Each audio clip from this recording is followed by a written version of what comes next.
L'air est sec, le vent est déchaîné, tu as l'impression d'être devant une cheminée. Mais ce n'est pas le cas. Tu es dans ton jardin, sur le point de préparer un festin, quand tu vois soudain les arbres trembler de façon incontrôlable. Les feuilles tombent comme des confettis. Le vent vient de souffler ton dernier vêtement qui séchait dans le grand néant.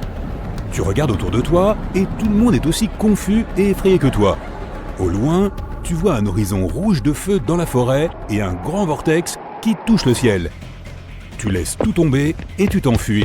Tu auras de la chance si tu arrives à distancer une tornade qui se déplace généralement à environ 50 km/h, mais qui peut atteindre 110 km/h. Imagine que tu t'enfuis d'une tornade géante qui se précipite vers toi à la vitesse d'Usain Bolt. Les routes sont pleines de gens qui essaient de trouver un abri ou de quitter la ville. Tu montes dans ta voiture et tu essaies de la faire démarrer. Mais le vent fait tomber un panneau qui casse ton pare-brise. De toute façon, une grosse tornade est assez puissante pour faire voler une voiture entière. Tu dois partir à pied. Le mieux, c'est d'aller chez ton ami. Ils ont un sous-sol profond, rempli de provisions. Chaque fois qu'une tornade passe, essaie de te mettre à l'abri dans un endroit souterrain. Si tu n'as pas de sous-sol, évite les fenêtres et essaie de rester sous quelque chose de solide pour te protéger. Tu cours chez ton ami. Tout autour de toi est balayé par des vents féroces. Mais quand tu te retournes, tu vois la tornade devenir rougeâtre. Tu peux à peine la voir à cause des débris, mais le tourbillon qui tourne est en feu. C'est une tornade de feu. Ces vents de flammes tournoyants peuvent atteindre 225 km/h et peuvent mesurer entre 4,50 m et 45 mètres de haut et jusqu'à 150 mètres de large. Ces monstres se produisent lorsque des tonnes de fumée tournent en rond, de sorte que l'orage commence à agir comme une tornade. Au fait, des mini-tornades de feu peuvent même se produire dans un feu de camp et sont appelées tourbillons de feu. La prochaine fois que tu camperas ou que tu feras du feu dans ta cheminée, regarde bien. Tu en verras peut-être un se former. Quoi qu'il en soit, celle qui nous intéresse se rapproche de plus en plus, projetant de la cendre partout. C'est assez difficile pour toi de voir où tu vas. Tu utilises tes mains pour disperser la fumée et la cendre qui volent autour de ton visage, mais c'est inutile. Tu continues à sprinter aussi vite que tu peux jusqu'à ce que tu aperçoives un énorme camion garé là, au milieu de la route. Tu rampes en dessous. C'est un de ces camions qui ont une vingtaine de roues, ils ont l'air si gros et si lourds de près. Puis tu entends un grincement et un bourdonnement. Les roues, elles ont l'air magiques. Avec grâce, elles commencent à s'élever du sol, comme si le camion faisait partie d'un numéro de magie de Las Vegas. Lorsque la tornade se rapproche, les roues montent plus haut. Mieux vaut être loin d'ici lorsque le camion redescendra sur terre. Tu rampes et tu continues à courir. Tu trouves un magasin où te mettre à l'abri, en veillant à ne pas te tenir trop près de la vitre. Tu t'enfonces aussi loin que possible dans le magasin, prêt à attendre que cette chose passe. Mais tout autour de toi, toute la terre brûle. Cette tornade ardente est un monstre et elle charge vers toi. Tu regardes au loin et tu vois une autre tornade de feu, détruisant une autre partie de la ville. Pour qu'une tornade se forme, il faut un espace ouvert. C'est pourquoi beaucoup de tornades que tu vois aux informations se produisent dans la même région des États-Unis, où il n'y a pas beaucoup de montagnes et où le paysage est plat. Mais bien sûr, elles peuvent se produire n'importe où. Il n'est toutefois pas habituel de voir des tornades dans les centres-villes animés des grandes cités. Elles ont besoin de beaucoup d'espace libre pour que le tourbillon en rotation puisse se produire. Mais aujourd'hui, ce n'est pas un jour normal. Une tornade se forme dans un orage supercellulaire. C'est alors que deux températures de l'air différentes s'affrontent. Le vortex que tu vois dans les tornades se forme quand l'air chaud et l'humidité arrivent d'en haut, et qu'en bas, c'est le chaos. Le résultat final, c'est un énorme nuage en entonnoir que l'on voit dans tous les films sur les tornades. Les météorologues peuvent à peu près prédire les tornades en surveillant la quantité d'humidité dans l'air. Chaque seconde compte, alors garde la télé allumée la prochaine fois qu'une tempête se prépare près de toi. Mais cela ne s'applique pas vraiment à une tornade de feu. Les vents se renforcent et tu sens la chaleur, même à l'intérieur du magasin. Dehors, des lance-flammes en spirale mettent le feu à tout ce qui se trouve sur leur passage. Il est peut-être trop tard pour trouver un abri souterrain. Tu improvises un moyen de te protéger en te cachant sous la caisse. Et maintenant, tu ne peux plus rien voir. Il y a de la cendre partout et les fenêtres sont toutes brisées. La cendre est l'un des éléments les plus dangereux d'une tornade de feu, notamment pour tes poumons et tes yeux. Ta meilleure option est de rester aussi bas que possible sur le sol. Puisque la fumée monte, il se peut qu'il y ait encore juste assez d'oxygène en bas. Et puis en rampant, tu éviteras de te faire frapper par des objets ou des débris volants. Les incendies se propagent maintenant et il y a beaucoup plus de fumée. Les arbres dehors ont pris feu et il y a des braises incandescentes à perte de vue. Ces braises peuvent parcourir plus d'1 kilomètre et peuvent déclencher des incendies à leur tour. Maintenant que ça devient vraiment fou, les objets dans le magasin se mettent à voler, comme si la fumée n'était pas suffisante. Tu as l'impression d'être à l'intérieur d'un volcan en éruption, en train de cracher des barres chocolatées et des chips. Ce n'est qu'une question de temps avant que la table sous laquelle tu te caches ne soit projetée en l'air. Le bruit à l'intérieur du magasin est assourdissant, comme si tu étais assis à côté d'un moteur à réaction. Tu ne peux pas savoir si tu transpires à cause de la chaleur ou de l'adrénaline. Mais soudain, tu vois quelqu'un à l'autre bout du magasin qui te fait signe, qui essaie de te dire quelque chose. Ils ont un entrepôt souterrain. Tu es sauvé. Mais y arriver va être difficile. Tu vois les vis de la table se desserrer, se préparant à voler dans les airs. Tu trouves une bouteille d'eau à côté de toi et tu déchires un morceau de tissu de ta chemise. En utilisant un chiffon humide, tu pourras filtrer certaines des particules nocives dans l'air pour continuer à respirer. Alors tu rampes pour sortir de sous la table et tu te diriges vers l'entrepôt souterrain. Mais le sol est couvert de verre brisé et il y a des boîtes de conserve et des débris partout. Même les canettes commencent à chauffer. Tu rampes comme un paresseux en essayant d'éviter tout ce qui est pointu. La tornade de feu est toujours là et elle se rapproche encore plus. Tu y arrives enfin et l'employé te tire dans les escaliers. Il fait sombre, mais il y a une lampe pour t'aider à voir. Quand une tornade de feu fait rage, il vaut mieux prendre son mal en patience. La plupart de ces tempêtes de feu ne durent pas si longtemps. Alors tu te détends ou tu essaies de te laver le visage dans un évier à proximité. Tu essuies toute cette cendre noire et tu respires à nouveau normalement. Mais quand tu te détends un peu plus, tu sens que le sol tremble. Autour de toi, tout se met à tomber. L'employé et toi vous retranchez derrière une pile de boîtes de conserve. Puis, la puissance de la tornade monte d'un cran. Le magasin au-dessus de toi est soulevé du sol. Il ne reste plus que les fondations en acier et en béton. Et quelques piliers au hasard. La porte en acier qui te sépare de l'extérieur tient à peine debout. Tu peux voir les vis se desserrer. Tu peux même voir le feu entrer dans l'entrepôt. Toute la pièce se renverse en un instant. Le vent est encore plus fort qu'avant. Mais l'instant d'après, c'est fini. Ces quelques minutes ont semblé des heures.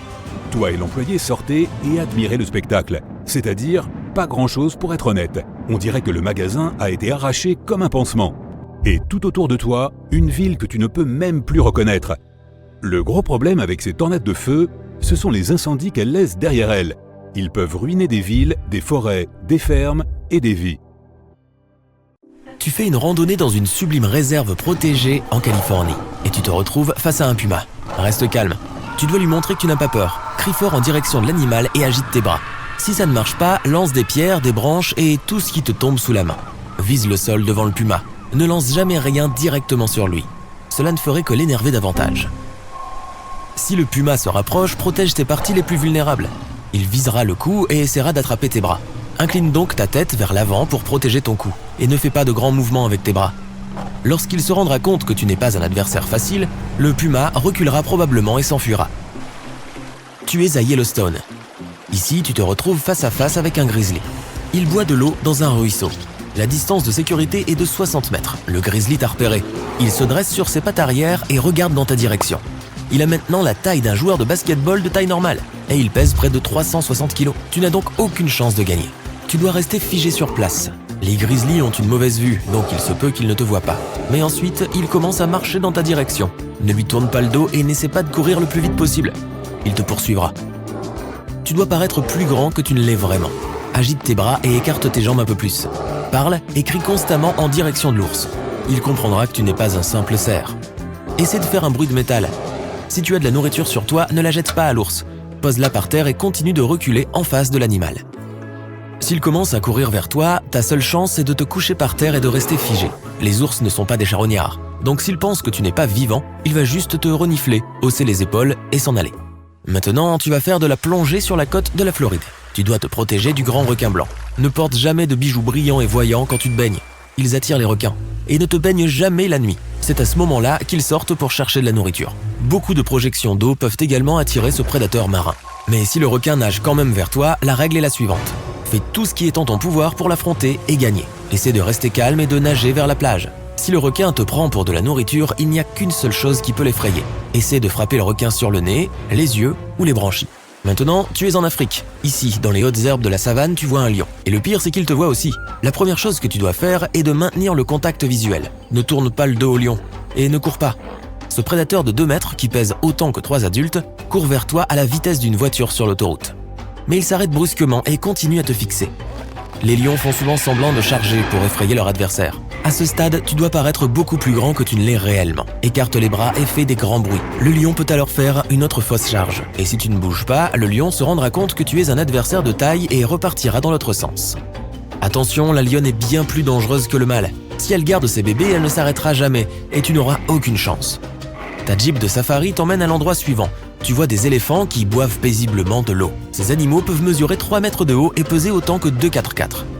Ils peuvent même renverser des voitures avec leur puissante défense. Et voilà justement que l'un d'eux te voit et remue ses grandes oreilles. C'est du bluff. Avec ses oreilles, l'éléphant veut paraître plus grand et te faire fuir. Il a aussi peur et ne se précipitera pas sur toi. Tu dois faire comprendre à la bête que tu ne la menaces pas. Ne crie pas et n'agite pas tes bras. Recule lentement jusqu'à ce que tu aies quitté l'espace personnel de l'éléphant. Mais s'il court vers toi avec les oreilles contre la tête, il ne bluffe pas. Grimper à un arbre n'est pas une bonne option pour le moment. Il pourrait frapper l'arbre et te faire tomber. Il pourrait même le faire basculer avec son gros tronc. Tu dois courir en zigzag.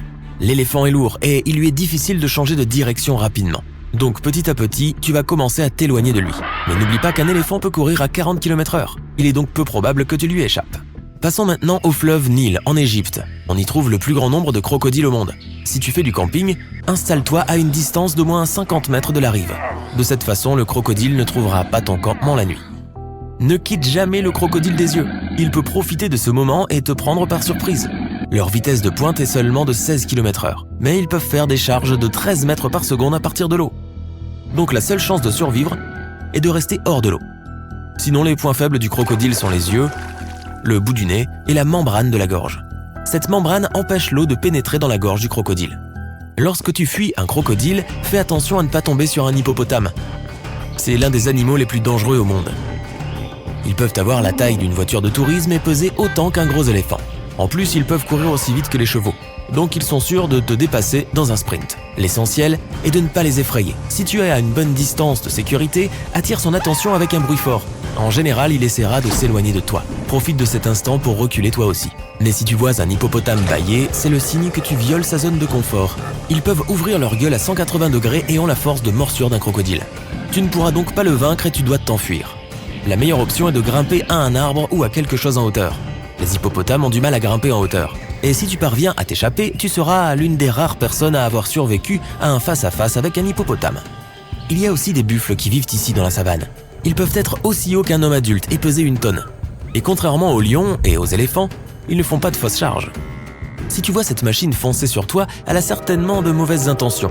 Leurs cornes puissantes et leurs crânes peuvent plier des plaques de métal. Ils peuvent transformer une voiture neuve en un tas de ferraille. On ne peut jamais distancer un bison. Ta seule option est donc de trouver l'arbre le plus proche et de courir vers lui, avant même que le buffle commence sa charge. Si tu tombes sur un serpent, tu dois rester figé sur place. Il existe une infinité d'espèces de serpents, et tu ne sais pas si ton adversaire est venimeux ou non. Tu dois donc absolument éviter de te faire mordre. Fais des mouvements lents et fluides vers l'arrière. Si le serpent te suit, arrête-toi et commence à taper du pied. Les fortes vibrations du sol devraient le faire fuir. Si le serpent te mord quand même, essaie de te rappeler exactement à quoi il ressemble. Mieux encore, prends une photo de lui. Pour neutraliser le venin, tu dois prendre un antidote contre le venin spécifique de cette espèce de serpent. Tu es maintenant en route pour l'Asie du Nord-Est. Alors que tu traverses une jungle dense, tu aperçois une clairière. Plusieurs sangliers sauvages y broutent paisiblement.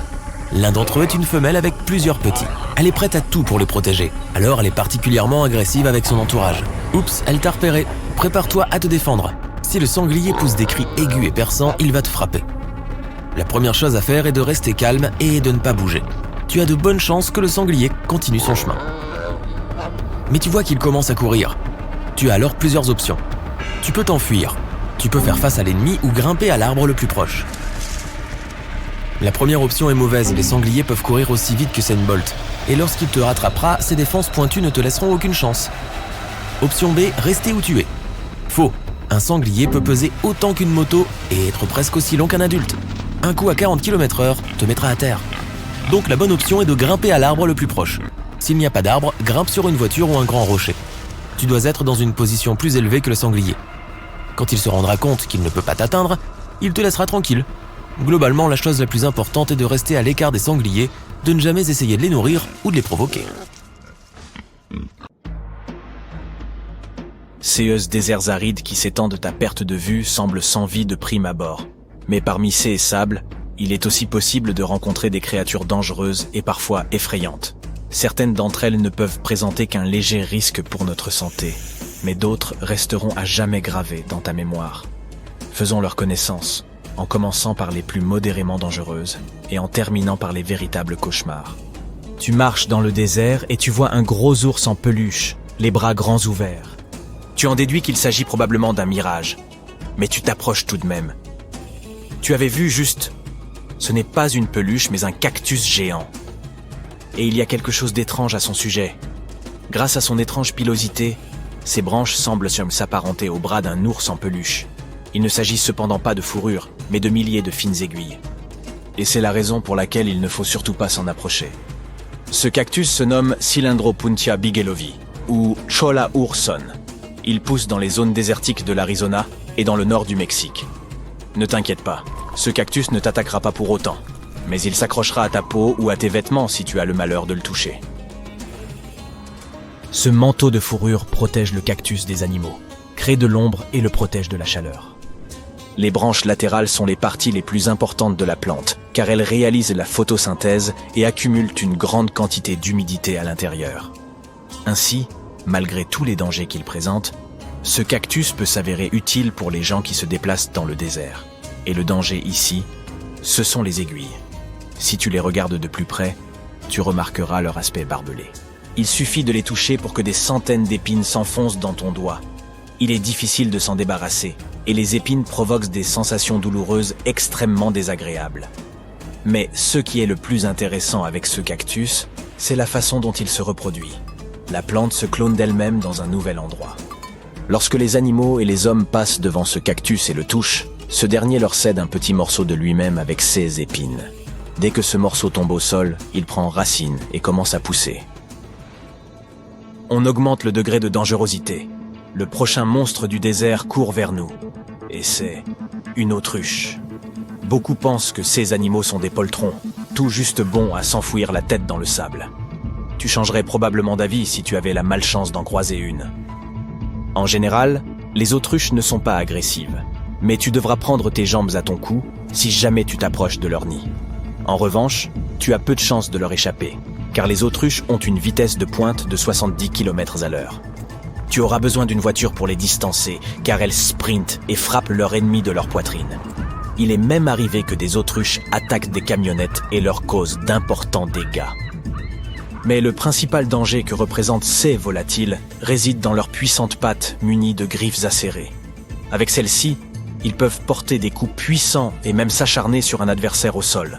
Alors oui, si tu aperçois une autruche au loin, passe ton chemin.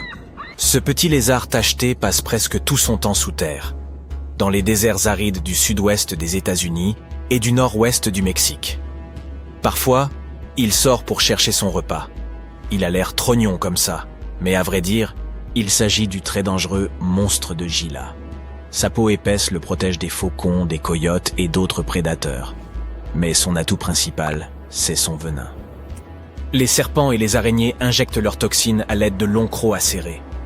Mais le monstre de Gila, lui, s'accroche à sa proie et la mâche pour répandre son venin. Et lorsqu'il mord une personne, il est capable de garder ses mâchoires fermées pendant très longtemps. Il est difficile de se débarrasser de l'animal. Les personnes qui ont ressenti les effets de son venin disent avoir eu l'impression que de la lave en fusion leur passait dans les veines. Malgré cela, le lézard s'est avéré utile à la science. Des médecins ont exploité son venin afin de concevoir des médicaments contre le diabète et l'obésité. Le moment est venu. Prépare-toi à rencontrer l'une des créatures les plus effrayantes du désert. Ne fais aucun bruit et profite juste du silence. Ne bouge pas. Il n'y a personne aux alentours. Soudain, tu entends un sifflement venant d'en bas. Tu baisses la tête et tu la vois. Une grosse araignée jaune de la taille de la paume de ta main, aux puissantes mandibules et aux longues pattes, se tapit dans l'ombre de ton corps. Horrifié, tu fuis ce monstre. Mais il te poursuit. Ce n'est pas facile à faire dans une telle situation, mais tâche de te calmer. La créature ne s'intéresse pas à toi. Elle ne veut que ton ombre pour s'abriter du soleil brûlant. En tout état de cause, il vaut mieux ne pas la toucher. Les puissantes mâchoires de l'araignée solifuge peuvent provoquer des sensations très désagréables. C'est le moins qu'on puisse dire. D'ailleurs, cette créature n'est pas exactement une araignée. Certes, elle appartient à la classe des arachnides, mais il s'agit d'une espèce distincte, les Solpugidae. Il aime mordre. Elle n'est pas craintive, et même assez agressive. La solifuge se nourrit d'insectes, de lézards, de rongeurs et de petits oiseaux. Elle peut également se déplacer à une vitesse de 16 km/h. Compte tenu de sa petite taille, c'est très rapide. Il faut être un athlète professionnel pour parvenir à lui échapper. Le plus souvent, on trouve ces solifuges dans les déserts du Moyen-Orient.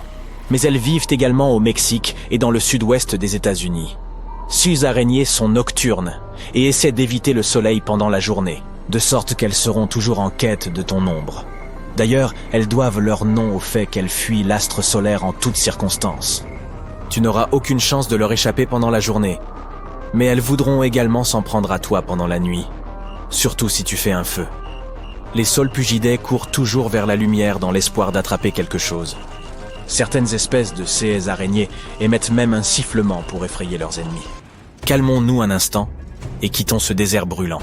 Nous entrons dans les tropiques humides de la Tanzanie. Sous l'écorce des arbres, les tapis de feuilles mortes et dans les grottes obscures, tu pourrais bien rencontrer l'une des créatures les plus terrifiantes de la planète, l'amblipige, ou araignée 24 heures. Imagine-toi un gros scorpion dépourvu de queue, avec un corps plat qui semble avoir été compressé. Il ressemble aux araignées, mais n'a pas de glandes à venin et ne peut pas tisser de toile. Ce monstre est rapide et silencieux. Mais ce qui est le plus effrayant, ce sont ses 2 griffes avant, 2 fois plus longues que la créature elle-même. Toute proie qu'il attrape ne pourra jamais s'échapper. Sa vie entière passée dans une grotte sombre a altéré sa vue et l'amblipige essaie donc d'éviter la lumière du soleil. Lors de la mue, il grimpe au plafond et se débarrasse lentement de son ancienne peau.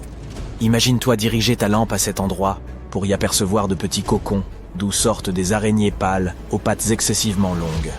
Si tu croises cette créature dans la vraie vie, garde ton calme et éloigne-toi lentement le plus loin possible. Reste sur tes gardes. L'amblipige peut se glisser sous tes vêtements en un clin d'œil et te mordre à l'abdomen. Et ce n'est rien à côté de ce qui t'attend. Bon, d'accord, c'est une blague. Ce gentil petit bonhomme est l'une des créatures les plus timides et les plus inoffensives parmi tous les arachnides. Il a peur de nous et ne s'en prendra jamais à toi. Beaucoup le trouvent majestueux et gardent des amblipiges dans des terrariums faits de verre. Si tu désires un tel animal de compagnie, veille attentivement à ce qu'il ne s'enfuit pas de sa maison. Car si cela se produit, il sera très difficile de le rattraper. En quelques instants, il peut se glisser sous ton lit ou passer par les interstices du plancher. Ensuite, il se rendra dans l'appartement de ton voisin par le biais du système de ventilation et terrorisera les gens qui s'y trouvent. Bon, et pourquoi pas un petit scorpion pour la route? Ce dernier n'est pas aussi effrayant que les autres créatures de cette vidéo, mais il s'agit du scorpion le plus venimeux des États-Unis, le Centruroide sculpturatus d'Arizona. Le problème, c'est qu'on peut le trouver dans le désert, chez soi ou dans son jardin.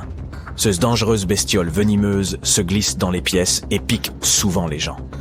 Une seule piqûre suffit à provoquer une douleur similaire à celle d'une piqûre d'abeille. Mais une personne allergique peut souffrir de paralysie, de détresse respiratoire et d'autres problèmes de santé extrêmement graves. Il est temps de te dégourdir les jambes et de faire une promenade dans le parc. Le soleil brille et tu profites de ce beau temps et de la vie en général. C'est là que tu aperçois un nuage vertical qui grandit rapidement. D'un blanc éclatant au début, il s'approche à une vitesse alarmante, se densifiant et prenant une couleur d'encre. Le ciel s'assombrit et une rafale de vent fait s'envoler ton chapeau. Et puis tes cheveux commencent à se dresser sur ta tête. C'est le moment de courir pour sauver ta vie. Tu es sur le point d'être frappé par la foudre. En ce moment même, des charges positives s'élèvent dans ton corps. Elles se dirigent vers la partie de l'orage chargée négativement. Si tu ne réagis pas rapidement, ces charges opposées se rencontreront et cela se terminera mal pour toi.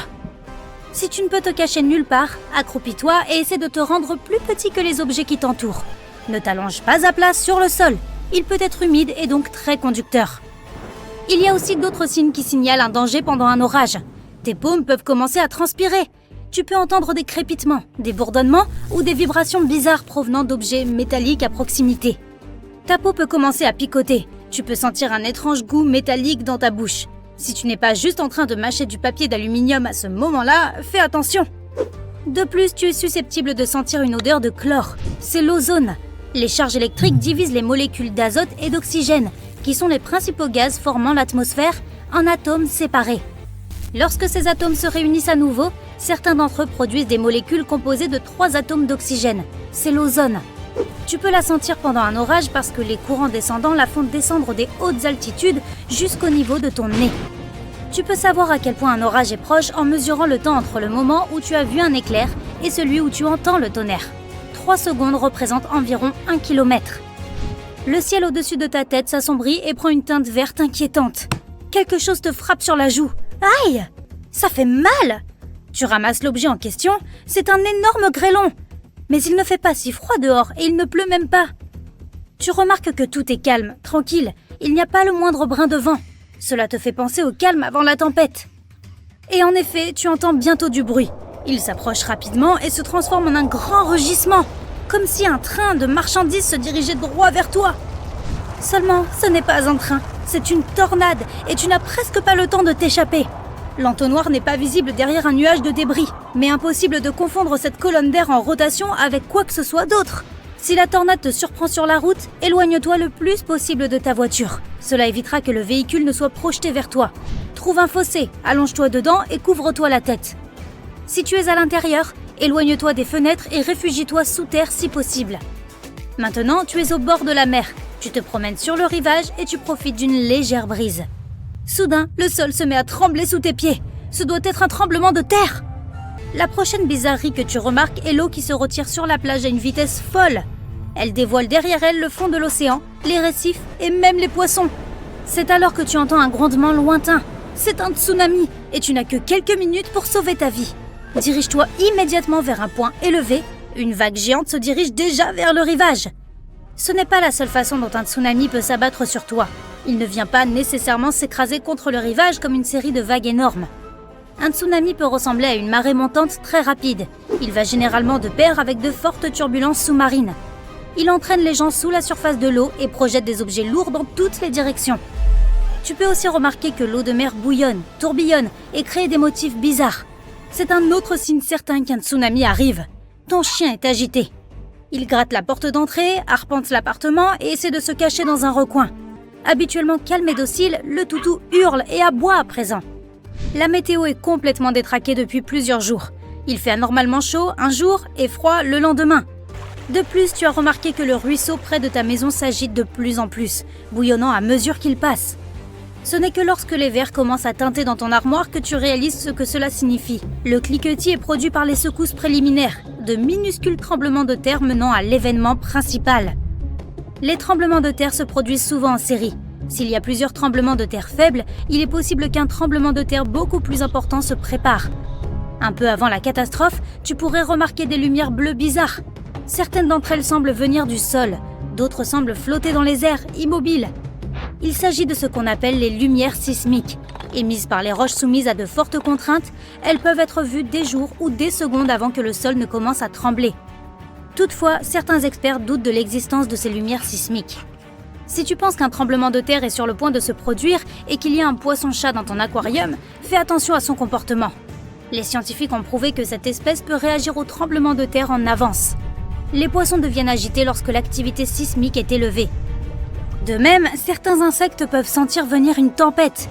Ils se préparent à la catastrophe naturelle en arrêtant tout mouvement. C'est pourquoi si tu remarques que beaucoup d'insectes autour de toi ont l'air apathiques, cherche vite un abri. Quant aux abeilles, elles peuvent prédire les fortes pluies. Elles commencent à travailler beaucoup plus dur la veille du jour où il commence à pleuvoir. Les vagues carrées se produisent lorsque deux configurations de houle différentes se percutent. Ce phénomène a l'air génial, mais seulement si tu le regardes depuis le rivage. Ne pense même pas à te mettre à l'eau pour jouer dans de telles vagues. Les courants transversaux peuvent facilement t'entraîner sous la surface, même si tu es un bon nageur. Et si tu vois des vagues agitées transportant des débris et des algues, reste aussi hors de l'eau. Cela peut être le signe d'un fort courant de retour. Il pourrait t'emporter loin au large. Si tu vois une substance verte et malodorante à la surface d'un lac ou d'une mer, ne t'approche pas de l'eau. Il peut s'agir d'une prolifération d'algues dangereuses. Tu ne seras pas capable de dire si elles sont toxiques ou non au premier regard. C'est pourquoi il vaut mieux ne pas s'en approcher. 3 à 4 jours avant l'arrivée d'un ouragan, la surface de la mer ou de l'océan peut gonfler jusqu'à 2 mètres de haut. Les vagues frappent le rivage toutes les 9 secondes. Plus l'ouragan est proche, plus les vagues s'écrasent rapidement contre le rivage. Elles sont aussi plus hautes, parfois jusqu'à 5 mètres. Le ciel est parsemé de nuages légers et duveteux. Environ 36 heures avant que l'ouragan n'atteigne le rivage, la pression atmosphérique commence à baisser. Après cela, le vent accélère. Des nuages étirés, ressemblant à des cheveux, apparaissent dans le ciel. 18 heures avant que l'ouragan n'atteigne le rivage, le ciel s'ouvre et il commence à pleuvoir. L'eau de pluie inonde souvent les zones de basse altitude, atteignant jusqu'à 4,5 mètres. 12 heures avant l'ouragan, un puissant coup de vent commence à apporter des débris. 6 heures avant que l'ouragan ne touche terre, la vitesse du vent est déjà de 145 km/h. Il est assez fort pour briser et même déraciner des arbres, projeter de gros débris et retourner des voitures. Au fait, mettons que tu sois en train de naviguer et qu'il y ait des requins qui tournent autour de ton bateau. Garde un œil sur eux. Si les prédateurs te laissent soudainement tranquille et se dirigent vers les eaux profondes, cela peut signifier qu'un ouragan se rapproche. Retourne sur la terre ferme aussi vite que possible et préviens tes proches. Si pendant une période de forte pluie tu entends un bruit de grondement, il peut s'agir d'une crue soudaine qui se déplace dans ta direction. Si tu es près d'une rivière à ce moment-là, tu pourrais voir des débris descendre avec le courant. L'eau peut changer de couleur et devenir plus boueuse et plus sombre. Ces signes devraient te mettre en garde contre les dangers qui te guettent. Si ton intuition est bonne, tu n'as pas de temps à perdre. Essaie de t'éloigner de cet endroit aussi vite que tu le peux. Les crues éclairs sont souvent mortelles. Si tu es dans la nature, fais attention à l'eau des ruisseaux, des rivières et des fleuves. Si elle baisse ou monte rapidement, cela peut être le signe qu'un glissement de terrain est sur le point de se produire. Et si tu vois l'eau devenir boueuse, n'attends pas d'autres signes. Quitte la zone immédiatement. C'est l'heure du grand nettoyage de printemps. Tu te munis d'un chiffon et d'un balai pour te débarrasser de toutes ces toiles d'araignée sur tes fenêtres. Elles n'ont aucune chance cette fois-ci. En enlevant une toile d'araignée après l'autre, tu remarques soudain de la boue aux formes étranges coincée sous le toit et le porche. Qu'est-ce que c'est ? Tu t'en rends compte tout à coup, il doit s'agir de nids de guêpes maçonnes. Avec tant de nids côte à côte, il doit y avoir un essaim. Heureusement, les guêpes maçonnes sont des insectes solitaires. Ouf ! Toutes ces petites huttes de boue sont remplies d'araignées paralysées. Parfois jusqu'à 500 araignées peuvent être piégées dans ces casiers, attendant juste que les jeunes guêpes éclosent. Si le nid a des trous, cela peut indiquer qu'il est vieux ou abandonné, car les guêpes maçonnes percent des trous pour quitter leur nid. Si tu veux les enlever, il est préférable d'attendre la nuit quand elles ne sont pas aussi actives. Bien qu'elles soient assez placides, si elles se sentent menacées, elles n'hésiteront pas à piquer. On dirait qu'un insecte a été conçu à moitié, puis que son créateur s'est interrompu. Le grillon taupe semble vraiment venir d'un autre monde. Avec des griffes de taupe, un corps de grillon et une tête de crevette, cette créature est un peu l'ornithorynque du monde des insectes. Il n'est pas venimeux et ne mord que si tu le prends au piège dans ta main. Et si tu l'ennuies vraiment, il a un autre atout dans sa manche, ses ailes. Elles peuvent cracher un liquide brun qui sent mauvais, tout comme la moufette. Alors laisse-les juste quitter ta maison et il n'y aura rien à nettoyer. Les bassins rocheux sont pleins de toutes sortes de plantes et d'animaux. Des créatures marines comme les étoiles de mer, les herbes marines, les bernards l'ermite, les petits poissons et toutes sortes de pieuvres. Si tu croises cette petite pieuvre à anneau bleu, il vaut mieux la laisser tranquille. Elle clignote en bleu néon pour une bonne raison. Cette pieuvre miniature a une morsure venimeuse 1000 fois plus forte que le cyanure et sans antidote disponible. N'essaie pas de la chatouiller avec un bâton ou d'en ramasser une, ça ne vaut pas le voyage à l'hôpital ou à la morgue. Les serpents terrestres ont beau être effrayants, les serpents marins sont d'un tout autre niveau. Dans les océans Indien et Pacifique, on compte environ 50 espèces différentes de serpents de mer et ils sont aussi beaux que dangereux.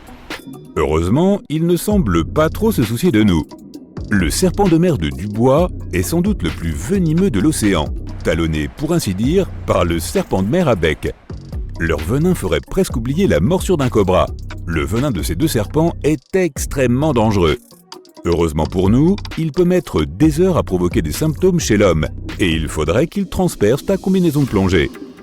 Si cette mouche se pose sur ton bras à l'extérieur, tu pourrais crier un peu, on ne t'en voudrait pas. La mouche scorpion, comme son nom l'indique, a une queue incurvée qui ressemble à un dard de scorpion. Mais tu peux souffler, elle ne lui sert que pour l'accouplement. Elle a aussi une longue tête en forme de bec qui lui sert à se nourrir après avoir volé des insectes dans les toiles d'araignée. Pour trouver le partenaire idéal, elle adore faire des cadeaux sous forme de salive, comme c'est romantique. Si tu te trouves en Afrique, il se peut que tu passes à côté de ce grand oiseau si tu ne fais pas attention. Le bec en sabot s'immobilisera quand tu passeras devant lui. Pouvant mesurer jusqu'à 1,50 m et avoir une envergure de 2,50 m, le bec en sabot ressemble à un prédateur, bien qu'il soit tout sauf ça. Connu comme l'un des oiseaux les plus lents du monde, presque une statue, le bec en sabot ne fait que manger les poissons près de la surface de l'eau, sans se soucier du monde. Cet oiseau n'a pas du tout peur des humains. Bien qu'il ne soit pas très bavard, il te laissera l'approcher suffisamment pour prendre quelques photos. Si tu entends un petit grincement pendant que tu es dans le jardin, cela pourrait être une souris, un écureuil ou un scarabée rhinocéros qui te fait savoir que tu es trop proche. Ils adorent faire du bruit quand on les dérange. Avec leurs cornes géantes et effrayantes sur la tête, ils peuvent sembler capables de se défendre, mais ce n'est pas le cas. Elle leur sert seulement à déplacer les feuilles et les bâtons de leur chemin et pour empêcher les autres mâles de venir dans les parages de la femelle. Non seulement ils ont une corne sur la tête, mais ils ont aussi une force herculéenne. Ils sont capables de soulever 850 fois leur propre poids. C'est comme si tu pouvais soulever 65 tonnes ou 11 éléphants. Vivant principalement en Chine, le petit cerf huppé est adorable avec sa touffe de poils. En tout cas, jusqu'à ce qu'il se retourne et se révèle être un cerf vampire.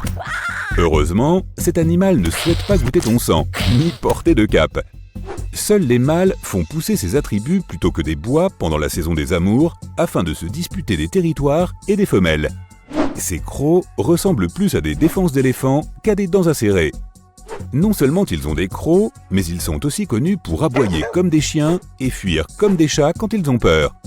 La marée rouge est une prolifération d'algues toxiques qui s'élèvent du fond de la mer après des tempêtes particulièrement violentes. Cette algue ressemble beaucoup à du ketchup ou à de la rouille renversée dans l'eau, mais c'est bien pire pour la vie autour d'elle. Les poissons et les organismes marins tenteront de s'échapper une fois exposés aux algues toxiques présentes dans leur eau. Ce n'est pas particulièrement nocif pour les humains qui y sont exposés, mais si tu manges des fruits de mer contaminés par ces toxines, les choses peuvent devenir un peu plus graves. Donc si la mer est rouge, reste hors de l'eau. Certaines araignées aiment arborer des couleurs vives pour montrer qu'elles sont dangereuses, mais pas l'Atrax robustus australienne. Cette araignée noire brillante n'a pas besoin d'artifice pour prouver qu'elle est balèze. Elle peut être très dangereuse si elle décide de te mordre. Elle peut arrêter ton système nerveux en seulement 30 minutes. Tissant leur toile dans n'importe quel abri, comme de vieux rondins, des chaussures ou même des nains de jardin, les Atrax robustus aiment vivre près de notre habitat pour se nourrir facilement. Quand elles en ont assez d'un endroit, elles laissent leur toile derrière elles et partent à la recherche d'un nouvel endroit. Certains disent que les ratels sont intrépides, et en un sens, ils ont peut-être raison. Quand tu es assez courageux pour piquer de la nourriture à un jaguar, un lion ou une hyène, qu'est-ce que tu as à craindre ? Ces cousins de la belette ne sont pas seulement féroces, ils sont super intelligents. Ils sont même connus pour utiliser des outils afin de s'échapper des enclos. Les trucs comme les râteaux, les pierres et la boue deviennent des objets à escalader pour regagner leur liberté.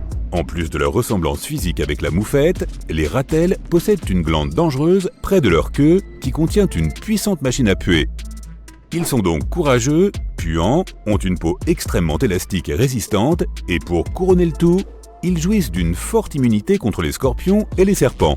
La meilleure chose à faire si tu tombes sur un ratel, c'est de le laisser tranquille. As-tu déjà entendu parler du champignon Idnel de Peck ? Non ? Et son autre nom, le champignon aux dents qui saignent. Ce champignon n'est pas toxique, mais il a un goût si amer que tu devrais y réfléchir à 2 fois avant d'en goûter un. Quand il est jeune et en pleine croissance, ce champignon blanc semble avoir de la gelée rouge qui sort de ses pores. Ce liquide collant est de la sève poussée vers le haut parce qu'elle a absorbé trop d'eau. Le champignon adulte est plutôt fade comparé à cela. Sous le chapeau du champignon, où ces spores sont produites, il y a une structure en forme de dent, comme s'il n'était pas déjà assez bizarre. Les diables de Tasmanie ont la réputation d'avoir très mauvais caractère lorsqu'ils se sentent menacés par un prédateur, lorsqu'ils se battent avec d'autres mâles ou lorsqu'ils cherchent une place à table pour le dîner. On les surnomme diables à cause de leurs dents et de l'un des cris les plus effrayants qui soient au milieu de la nuit. Ils mangent à peu près tout ce qu'ils peuvent trouver. Ils n'ont pas l'habitude d'aller vers les gens, bien qu'ils sachent se défendre s'ils sont menacés. Et vu comme leur morsure est puissante, heureusement que les diables de Tasmanie préfèrent s'échapper. Certaines nuits, lorsque le ciel est dégagé au-dessus d'un puissant orage, il est possible de voir des elfes, des gnomes, des sylphes ou des geais bleus. Les geais bleus n'ont pas leur place dans cette liste, dis-tu ? En fait, je ne suis pas en train de parler de contes de fées, mais de différents types d'éclairs visibles très haut au-dessus des nuages d'orage. Prenons les sylphes rouges. Ces flashs de lumière apparaissent en grappe au-dessus des orages. Ils sont rares parce qu'ils ne sont causés que par un type spécifique d'éclairs, les éclairs positifs nuage-sol. Une charge positive est transférée d'un nuage d'orage vers le sol lorsque la foudre frappe. Ce type d'éclair ne représente que 10% de toutes les éclairs. Pendant plus d'un siècle, les gens ont cru que ces éclairs n'étaient que légendes urbaines. Il est vrai qu'on les voyait de temps en temps, mais ces éclairs étaient si brefs que même si on avait la chance d'en apercevoir un, il était impossible d'appeler à temps une seconde personne pour qu'elle assiste au phénomène et le confirme. Même lorsque des savants ou des pilotes respectables en parlaient, la communauté scientifique les ignorait. En 1989, une chose étrange s'est produite. Les chercheurs de l'université du Minnesota ont réussi à filmer des sylphes. Et c'est ainsi que tout a commencé. Les gens du monde entier se sont mis à partager des vidéos et des photos de sylphes rouges. Les sylphes rouges peuvent apparaître sous la forme de boules d'une centaine de mètres d'air ionisé. Ces boules descendent d'une hauteur d'environ 80 km à 10% de la vitesse de la lumière. Et les chercheurs ont étudié non seulement les éclairs qui tombent des nuages en furie, mais aussi ces flashs colorés qui montent vers l'espace. Ainsi, l'électricité s'élève jusqu'à l'ionosphère, mais en même temps, elle descend vers la Terre. Les sylphes rouges se présentent sous différentes formes, par exemple sous forme de méduses, pouvant posséder une superficie de 77 km². Il existe des farfadets à carottes et des sylphes colonnes. Ils sont similaires, mais les carottes sont dotées de longues vrilles. La partie inférieure des vrilles est souvent bleue, tandis que leur partie supérieure est rouge. Le 22 août 2022, nous avons pu prendre des photos étonnantes de traînées rouges vives dans le ciel du désert d'Atacama, au Chili. Elles étaient entourées d'une autre lueur plus importante, de couleur verdâtre, ce qu'on appelle la lumière du ciel nocturne, qu'on distingue assez mal lorsque la pollution lumineuse est importante. Cette pollution est due à la lumière artificielle. Elle nous empêche notamment d'observer les étoiles et d'autres objets que nous pourrions normalement voir dans un ciel dégagé. Cette lueur de l'air est due aux atomes d'azote et d'oxygène présents dans l'atmosphère. La lumière du soleil dégomme leurs électrons pendant la journée. Ils se recombinent ensuite lentement et ce processus les fait briller. Comment peut-on voir un sylphe rouge ? Tout d'abord, il faut trouver un gros orage. Ils sont plus fréquents en été et au printemps, par exemple en juin. Bien sûr, les sylphes peuvent apparaître à tout moment s'il y a de puissants orages, avec des éclairs au niveau du sol. Le ciel doit être dégagé et très sombre, idéalement sans clair de lune. L'orage doit se trouver à une distance comprise entre 160 et 320 km. Ainsi, les nuages n'obstrueront pas le ciel et la visibilité sera meilleure. Dans le scénario idéal, l'orage se déplacera le long d'un horizon lointain, si bien qu'il sera possible de voir au-dessus des nuages. On peut suivre une tempête à l'aide d'un radar météorologique. Tes yeux ont besoin d'un certain temps pour s'adapter à l'obscurité qui t'entoure. Donne-leur un peu de temps, environ 20 à 30 minutes. Garde les yeux au-dessus des nuages et essaye de ne pas les regarder directement. Ignore les éclairs. Un sylphe apparaîtra peut-être une fois tous les 2 cents éclairs. N'espère pas trop capter tout ça avec ton appareil photo. Ce n'est pas facile, mais le spectacle vaudra la peine d'attendre. On appelle ce phénomène, et d'autres similaires, des TLE, l'acronyme anglais de phénomène lumineux transitoire. Les jets bleus méritent également notre attention. Il s'agit de faibles lumières bleues qui s'élèvent très rapidement au-dessus des puissants orages de grêle. Ils sont également très rares, et, dans la plupart des cas, il n'est possible de les voir qu'à bord d'un avion. Et maintenant, parlons un peu de ces créatures de contes de fées. Les elfes, dans le monde des éclairs, sont de brefs disques de lumière que l'on peut voir à environ 100 km d'altitude dans l'atmosphère. Ce n'est qu'un acronyme. Leur nom complet est émission de lumière et perturbations à très basse fréquence dues à des sources d'impulsions électromagnétiques. Oui, nous pouvons continuer à nous servir du mot elfe. Et il y a les trolls. Il s'agit de taches rouges qui apparaissent près du sommet des nuages après l'éclair d'un sylphe rouge très puissant. Les gnomes sont les éclairs les plus petits et les plus rapides. Ce sont de minuscules pointes de lumière blanche qui jaillissent du sommet d'une grande enclume de nuages d'orage. L'enclume est un nuage allongé que l'on voit au sommet d'un orage. Elle se propage dans le sens du vent en altitude. Les gnomes ne durent qu'une microseconde. Et regarde ça, la foudre en boule se présente sous la forme d'orbes enflammés qui peuvent être aussi grosses qu'une balle de golf et même atteindre la taille d'un gros ballon de plage. Elles peuvent être jaunes, rouges, blanches, oranges, vertes ou violettes. Elles peuvent être visibles pendant quelques secondes, voire quelques minutes. Au fil des siècles, de nombreuses personnes ont raconté avoir assisté à ce phénomène, voyant parfois même les boules flotter jusque dans leur maison. Mais de tels événements sont vraiment imprévisibles et se produisent rarement. Des scientifiques ont réussi à recréer cette foudre en laboratoire, ou du moins quelque chose de très approchant. Ils se sont rendus compte qu'elle apparaît après qu'un éclair a frappé le sol, et résulte de la vaporisation de diverses particules minérales. Voici quelque chose de spectaculaire, la foudre volcanique. Celle-ci naît dans les panaches d'une éruption.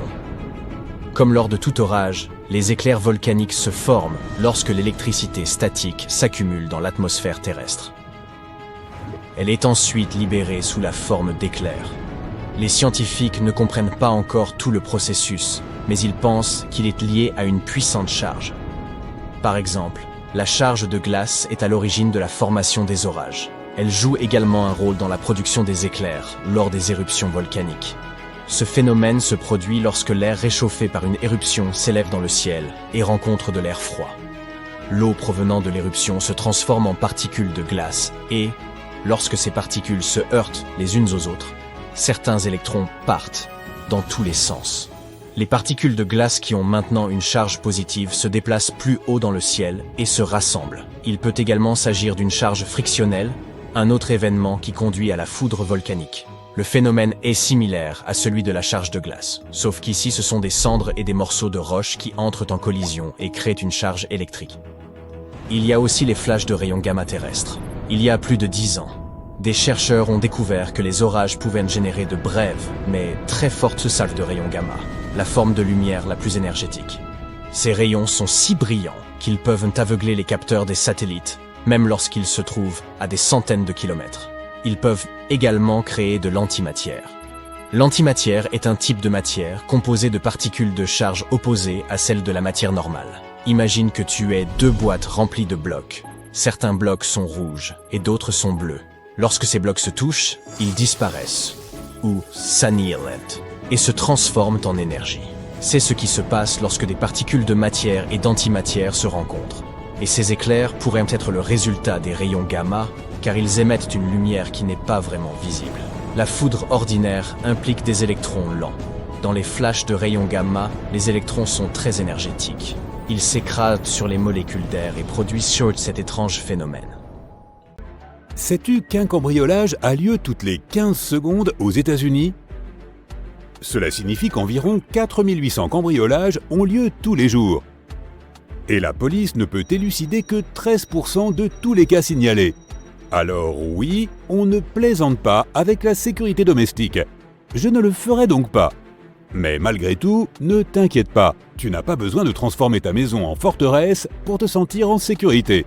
Tu peux faire tout un tas de choses pour empêcher les malfaiteurs d'entrer chez toi et pour protéger tes objets de valeur sans te ruiner. Chaque chose en son temps. Les maisons sans système de sécurité sont 300% plus susceptibles d'être cambriolées. Tu devrais donc envisager d'en installer un. Cependant, il en existe de nombreux modèles différents. Du coup, il peut être difficile de choisir celui qui correspond le mieux à tes besoins spécifiques, au niveau de protection souhaité et à ton budget. Mais tout se résume finalement à deux solutions, l'installation professionnelle et l'installation maison. Nous allons examiner les deux. Les systèmes installés par des professionnels nécessitent une supervision spécialisée et font généralement l'objet d'un contrat à long terme. Ces systèmes sont payants. Cependant, la dépense initiale est en général relativement faible car les fournisseurs échelonnent les frais sur toute la durée du contrat. Une fois que tu auras opté pour une installation professionnelle, l'entreprise organisera d'abord un rendez-vous avec l'un de ses techniciens expérimentés qui procédera à une évaluation et t'expliquera toutes les options qui s'offrent à toi. Et tant que ton contrat est en règle, tu peux leur signaler tous les problèmes que tu rencontres avec ton système. Ils veilleront à ce que tout fonctionne correctement. En résumé, un système de sécurité professionnelle te permettra de te relaxer, tu n'auras pas à passer des heures à regarder des tutoriels ou à lire des manuels.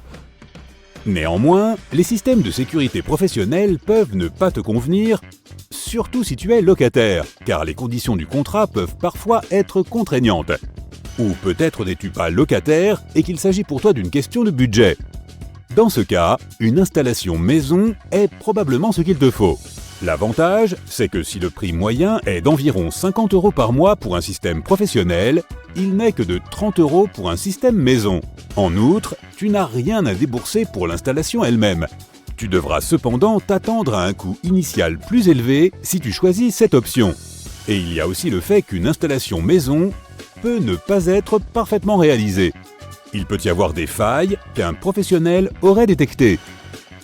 En fin de compte, le plus important avant de choisir un système, c'est d'évaluer tes besoins selon l'endroit où tu vis et ta maison elle-même. Sais-tu que 34% des voleurs passent par la porte d'entrée pour entrer chez les gens ? Si ta porte n'est pas assez solide, c'est un peu comme si tu invitais les cambrioleurs. Il ne suffit donc pas d'installer un système de sécurité. Tu dois aussi inspecter toutes tes portes. Assure-toi que leurs chambranles sont robustes et leurs charnières bien protégées. Tu peux toujours utiliser des kits de renforcement. S'il y a une ouverture pour le courrier dans ta porte, vérifie qu'il n'est pas possible d'y passer la main. Lorsque tu emménages dans une maison ou un appartement où vivait quelqu'un précédemment, veille bien à changer les serrures. Tu t'assureras ainsi que personne ne pourra entrer chez toi en utilisant une simple clé. Une autre façon de sécuriser ta porte est d'installer une caméra connectée. Celle-ci, proposée par Amazon, est extrêmement facile à utiliser. Elle est 100% sans fil. Elle possède une batterie rechargeable intégrée qui durera entre 1 et 2 mois. Tu n'auras donc pas à la recharger trop souvent. Tu peux surveiller l'état de la batterie grâce à l'application pour téléphone. Elle est également dotée d'une technologie de détection de mouvement et d'une vision nocturne. Et tu n'as pas à te soucier de la météo, car elle est également étanche. Au fait, n'oublie pas les portes à vitres coulissantes. Tu peux utiliser des barres ou poser des chevilles dans les rails afin d'empêcher qu'on les force. Tu peux aussi installer des senseurs qui te permettront de savoir si quelqu'un essaie de les ouvrir pour pénétrer chez toi. Nous abordons maintenant les bases de la sécurité domestique. Le pourcentage de cambrioleurs qui entrent dans une maison par une fenêtre atteint 23%. La raison principale, c'est que la plupart du temps, les gens oublient de verrouiller ces ouvertures. Et les cambrioleurs pourront toujours casser une vitre. Si tu ne veux pas que cela arrive, tu peux essayer de renforcer tes fenêtres avec un film de sécurité, ajouter des barreaux ou installer des senseurs. Si cela t'est impossible, tu peux aussi planter des arbustes épineux sous les fenêtres de ton rez-de-chaussée pour décourager les voleurs de s'introduire chez toi par effraction. Quelle est la différence entre un acteur et un cambrioleur ? Les cambrioleurs n'aiment pas les projecteurs. Il est toujours bon d'avoir un éclairage extérieur. Les lampes doivent être placées devant et derrière ta maison, le long des allées et près du garage. Pour rendre ces lampes encore plus efficaces, tu peux utiliser des capteurs de mouvement. Par exemple, celle-ci, elle fonctionne à l'énergie solaire. Tu pourras donc faire des économies. Et ça ne signifie pas que tu n'auras plus de lumière le jour où le ciel sera nuageux. Elle peut fonctionner pendant 5 nuits par temps pluvieux. Les cambrioleurs ne doivent pas pouvoir jouer à cache-cache. Si les arbres et les arbustes peuvent embellir ta maison, ils peuvent aussi servir de cachette aux voleurs. C'est pourquoi tu dois tailler tes arbres et tes plantes, tout au moins ceux qui se trouvent à proximité de tes murs. Choisis plutôt des fleurs et des petits buissons. Les cambrioleurs n'auront ainsi aucun endroit où se cacher en attendant que tu partes. La même chose vaut pour les portails, les remises et autres constructions extérieures. Assure-toi qu'ils sont bien fermés à clé. Les cambrioleurs se servent aussi de tabourets et d'échelles pour entrer par les fenêtres. Alors ne les tente pas en laissant traîner dehors. Cela tombe sous le sens, mais je vais le dire quand même. Verrouille ton garage. Même si l'on ne peut pas entrer chez toi par là, tu y gardes probablement quelques objets de valeur qui pourraient intéresser les voleurs. Tu feras également bien de ranger ton ouvre-porte de garage dans ta maison plutôt que dans ta voiture. Ainsi, les cambrioleurs ne pourront pas s'en emparer si facilement. Si tu utilises un code de sécurité pour ouvrir ton garage, ne le divulgue pas et évite de le taper devant des inconnus, y compris tes voisins. Car certains voisins, on ne sait jamais. Installer une alarme dans ton allée contribuera également à sécuriser ton garage. Les cambrioleurs, mais aussi les voleurs de colis, représentent aujourd'hui un gros problème. L'année dernière, près d'1 Américain sur 7 en a été victime. C'est là que les caméras de sécurité s'avèrent utiles. Tout d'abord, elles ont un effet dissuasif. Et deuxièmement, si quelqu'un venait voler ton colis, tu serais en mesure de l'identifier grâce aux images de sécurité. Si tu ne peux pas te payer une bonne caméra pour le moment, tu peux en acheter une fausse. Elles sont beaucoup moins chères et elles donneront l'impression que ta maison est protégée. C'est assez dissuasif. Celle-ci vaut le coup au cas où tu en chercherais une. Une petite lumière clignotante lui donne un aspect réaliste. Enfin et surtout, un coffre-fort est toujours utile. Et ne t'inquiète pas, il ne doit pas forcément s'agir de l'un des coffres-forts géants en titane incassable que l'on voit dans les films. Certains cambrioleurs sauront toujours s'introduire chez toi malgré toutes tes précautions. Tu dois donc toujours t'assurer que tes objets de valeur sont en sécurité. Tu peux y mettre tout ce que tu veux, tes bijoux, tes dossiers les plus importants, tout sera bien protégé. Si tu t'en procures un, assure-toi qu'il est ignifugé, étanche et suffisamment lourd pour qu'un voleur ne puisse pas le soulever et s'en aller avec. Mieux vaut prévenir que guérir.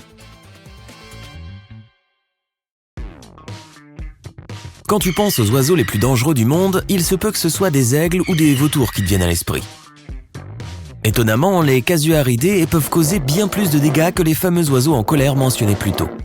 C'est le 3e plus grand oiseau du monde et le 2e plus grand dangereux après l'autruche et le meux. Le casoar est l'un des oiseaux les plus dangereux car son coup de pied féroce peut être fatal à un homme ou à une autre créature plus petite. Les plus grandes espèces de casoars peuvent être aussi grandes qu'une personne ordinaire et peser tout autant. Tout comme toi, ces oiseaux grassouillés ne peuvent pas voler, mais ils courent vite, alors n'essaie pas de leur échapper. Ils peuvent t'atteindre même dans l'eau, car ce sont de grands nageurs. Ils peuvent courir aussi vite que 50 km/h, donc tu pourrais avoir besoin d'une voiture pour t'échapper si l'un d'eux est en colère contre toi. Ne t'inquiète pas, leurs attaques sont assez rares de toute façon. Les cygnes tuberculés sont de magnifiques créatures gracieuses. Enfin, ça c'est ce qu'on pense tous. En vérité, toucher un de ces oiseaux de 13 kg est une très mauvaise idée. Ils ont des éperons osseux dans leurs ailes qu'ils utilisent pour détruire leurs ennemis. Leur envergure est d'environ 2,5 mètres et ils peuvent te gifler avec tout ça. Et ils mordent aussi. Ne t'approche jamais trop près de l'un d'eux. Ils s'en prennent régulièrement aux humains, surtout si l'oiseau a des petits à proximité. Au passage, les cygnes peuvent siffler fort et même aboyer. Voilà là d'excellents signaux d'alarme pour t'avertir que tu empiètes trop sur leur territoire. Les humains et les pies ont toujours eu des relations bizarres du genre amour-haine. Ces oiseaux de taille moyenne peuvent parfois être assez agressifs, mais si tu les traites bien, vous deviendrez probablement amis. Les pies peuvent reconnaître les visages humains et elles reviendront certainement sur ton balcon si tu leur offres quelque chose de délicieux. Si tu offenses une pie, elle s'en souviendra aussi et sera un peu rancunière. Alors fais bien attention. Les pélicans sont les symboles de l'amour et on dit qu'ils sont prêts à sacrifier leur propre vie pour protéger leur progéniture. Ah, Maintenant, on comprend pourquoi ils peuvent avaler la proie entière sans même la mâcher ou la déchirer. Tu ne veux tout simplement pas t'approcher de leur nid. Bien sûr, tu n'es pas un petit poisson et les becs de pélican sont trop petits pour un être humain, mais quand même, tu ne veux pas être mordu, on est d'accord? Ok, celui-ci t'effrayera rien qu'avec son nom. Un bec en sabot du Nil est un oiseau d'une taille impressionnante, jusqu'à 1,5 m de haut. Juste en dessous de la taille moyenne d'un homme. Pas étonnant qu'il puisse combattre un crocodile. D'accord, un bébé crocodile, mais il n'a besoin que de sa mâchoire super puissante pour gagner en une seule fois. Toujours pas peur? Il fait des bruits qui font froid dans le dos, un peu comme dans un blockbuster. Si tu penses que ces autruches lâches ne représentent aucun danger, tu te trompes 2 fois. D'abord, elles ne se mettent pas la tête dans le sable. C'est une illusion d'optique. Et oui, comment sont-elles censées respirer dans le sable? Deuxièmement, ce sont des parents poules, très protecteurs. Alors si tu veux t'approcher de leurs petits, sache qu'ils peuvent courir aussi vite qu'une voiture de ville. Toujours pas inquiet? Eh bien, tu devrais pourtant. Les autruches sont les parents vivants les plus proches des T-Rex avec les poulets. Les zoazins ont l'air tout à fait inoffensifs, sauf pour leur odeur fétide, mais c'est une autre histoire. Mais leurs bébés ont des ailes réputées. Les clapets des poussins ont 2 griffes distinctes qui sont polyvalentes. Premièrement, ils sont une sorte de protection contre les prédateurs et deuxièmement, ils les aident à grimper aux arbres au cas où le bébé serait hors du nid. Une fois qu'ils ont grandi, les griffes disparaissent comme des dents de lait. La taille n'a pas toujours une grande importance. Si tu étais un colibri, tu devrais manger presque 150 kg de nourriture par jour pour maintenir un poids normal avec le métabolisme de ce petit oiseau. Mais sa durée de vie serait également beaucoup plus courte, de 3 à 5 ans seulement. Si tu te teins les cheveux, tu as probablement plus de points communs avec un vautour que tu ne le penses. Nous sommes probablement les 2 seules espèces au monde qui utilisent la teinture exprès. Les vautours teignent leurs plumes avec de la terre rouge pour montrer leur domination sur les autres oiseaux. Les humains, eh bien nous on aime tout simplement les changements.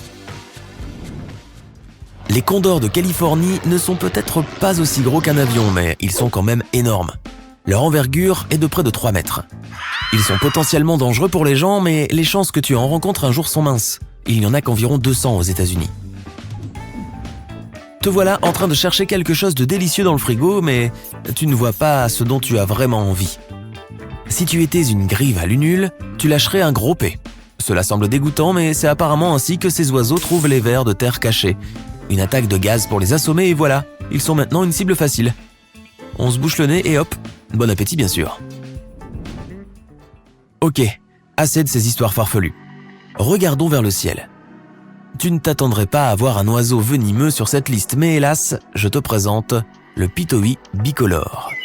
Les scientifiques ont découvert qu'ils étaient venimeux lorsqu'ils ont commencé à ressentir des engourdissements et des sensations de brûlure après avoir manipulé ces oiseaux. Il y a beaucoup de toxines dans leurs plumes, surtout sur le dessous. Les oiseaux ne produisent pas de toxines eux-mêmes, ils les obtiennent probablement des coléoptères qu'ils mangent. Et que dire de l'oie armée de Gambie? Elles sont également connues pour leur toxicité. Et cette toxicité provient de la consommation de méloïdés. On peut les toucher sans danger, mais en manger un peut avoir des conséquences irréversibles. La toxine subsiste même après la cuisson. Un autre oiseau que tu ne veux pas manger est une caille commune. Ne la confonds pas avec une caille japonaise qui est généralement conservée comme volaille. Les cailles communes peuvent être vraiment toxiques et entraîner des conséquences aussi terribles qu'une insuffisance rénale. Tout dépend des plantes que cet oiseau mange.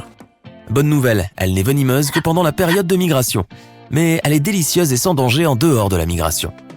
Si tu n'es pas sûr, il vaut mieux éviter de l'avoir dans ton assiette, à moins que tu ne veuilles avoir des douleurs musculaires. Si tu aperçois un mignon harfang des neiges, tu ferais mieux de fermer les yeux et de fuir. Ils ont peut-être l'air innocents, mais ils possèdent en fait des serres acérées comme des rasoirs, dont ils savent parfaitement se servir. Ils les dirigent vers les parties les plus vulnérables, comme la tête, les yeux. Tu l'as compris, ne te frotte pas à un harfang des neiges. Une autre espèce que tu ne veux pas côtoyer, c'est le pitoi châtain. Ce petit oiseau et ses yeux si innocents... Non, ne te laisse pas avoir. Souviens-toi bien de leur apparence et ne les touche jamais. Ils sont aussi venimeux que les fameuses grenouilles et flèches empoisonnées d'Amérique centrale et du Sud. L'Ifrita de Cowald est peut-être minuscule, mais elle a un mécanisme toxique qui rend ce petit oiseau invincible. Il ne mange que certains types de coléoptères qui lui fournissent des toxines spéciales. Même si tu le touches, tu seras probablement engourdi par l'intoxication. Il est immangeable car les toxines ne disparaissent pas même lorsqu'il est cuit. Les aigles royaux sont les moteurs du monde des oiseaux. Ils peuvent porter des poids allant jusqu'à 1,8 kg. Ils capturent facilement les tortues et autres proies. Ces puissants oiseaux sont assez forts pour voler un bébé, mais ils ne le font jamais. De plus, en Mongolie, les gens utilisent même ces aigles pour chasser le loup. Les bernaches du Canada vivent près des humains depuis des années, mais elles se méfient toujours de nous voir approcher leur habitat, surtout au printemps, la saison des amours. Pendant cette période, les femelles peuvent poursuivre et mordre les personnes qu'elles considèrent comme une menace pour leurs œufs, leurs compagnons ou leurs bébés. Si tu veux éviter d'être attaqué par ces oiseaux très en colère, la meilleure chose à faire est de reculer très doucement. Les mouettes romantiques dans le ciel ne semblent pas causer beaucoup de problèmes. Le pire qu'elles puissent faire est de lâcher quelques excréments non désirés. Cette impression est assez trompeuse, car ces oiseaux sont très agressifs. Comme tous les oiseaux de leur espèce, ils n'attaquent pas parce qu'ils en ont envie. La règle est donc très simple. Ne touche pas ces oiseaux et reste loin de leur nid. Lorsque la machine à remonter le temps sera enfin inventée, fais particulièrement attention avec les oiseaux du passé. Les vélociraptors qui étaient sur Terre à l'époque, tout comme le reste des dinosaures, avaient des serres et des plumes. Il s'agissait donc de véritables oiseaux et non de lézards écailleux. Au fait, ce sont les serres pointues dont il faut avoir peur. Elles peuvent couper n'importe quoi. Attention si tu décides de partir dans le futur aussi. Tu ne sais jamais ce qui peut t'attendre là-bas. Il y a de plus en plus de cambriolages dans ton quartier. Et tu te demandes si ta maison pourrait être prise pour cible. Tu n'as pas de système de surveillance. Alors ce soir, tu poses du papier d'aluminium sur la poignée de ta porte d'entrée avant d'aller te coucher. Cela permettra de savoir si quelqu'un a essayé d'entrer chez toi pendant que tu dormais.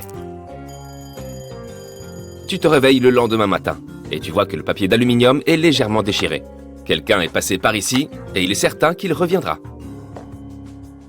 Une autre option consiste à mettre une tasse sur la poignée de ta porte. Lorsque la poignée tournera, la tasse tombera. Le bruit te réveillera et dissuadera probablement l'intrus. Tu dois te méfier si un ouvrier est passé chez toi récemment. Il t'a dit qu'il travaillait non loin et t'a demandé à utiliser tes toilettes. Tu as refusé et tu as regretté d'avoir été impoli sur le moment. Mais en réalité, tu as bien fait. Environ 60% des cambriolages aux États-Unis sont le fait d'une personne que tu connais ou que tu as déjà rencontrée. Cet ouvrier, en allant aux toilettes, aurait pu ajuster quelque chose dans ta maison pour faciliter son retour. Il a peut-être voulu jeter un œil à ton système de sécurité, vérifier les différentes possibilités d'entrée ou savoir si tu gardes des objets de valeur chez toi. Aujourd'hui, tu pars enfin en vacances. Tu dois préparer ta maison pour qu'elle ne soit pas la cible de cambrioleurs. Une boîte aux lettres pleine renseignera immédiatement un voleur potentiel. Demande à ton voisin de la vider pendant ton absence.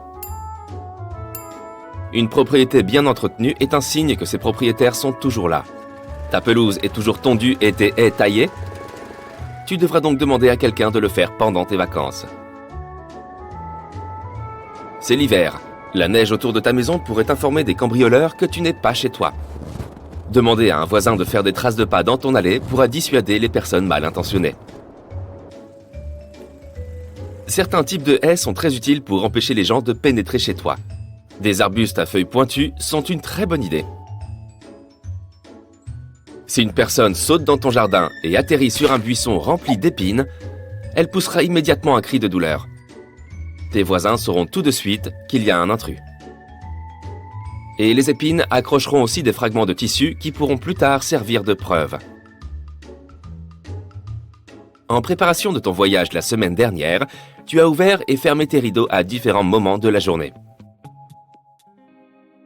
Tu t'es assuré de le faire de manière irrégulière. Qu'il reste ouvert ou fermé n'a donc aucune importance. Ceci est au cas où quelqu'un surveillerait ta propriété. Les cambrioleurs prennent toujours le temps d'observer les maisons de certains quartiers avant de repérer les habitations vulnérables. Et ils détestent plus que tout les voisins vigilants. Ils se renseignent avant d'agir et ils évitent les zones où l'on fait des patrouilles.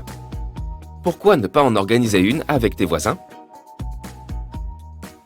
Éloigne tous les appareils électroniques coûteux des fenêtres afin qu'on ne puisse pas les voir de l'extérieur.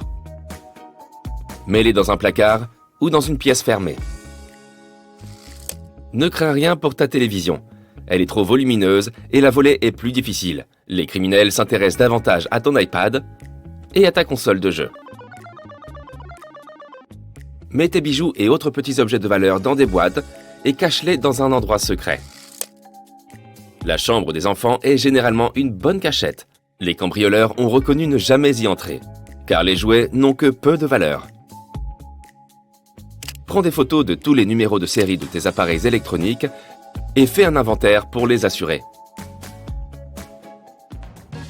95% des effractions se font par la force.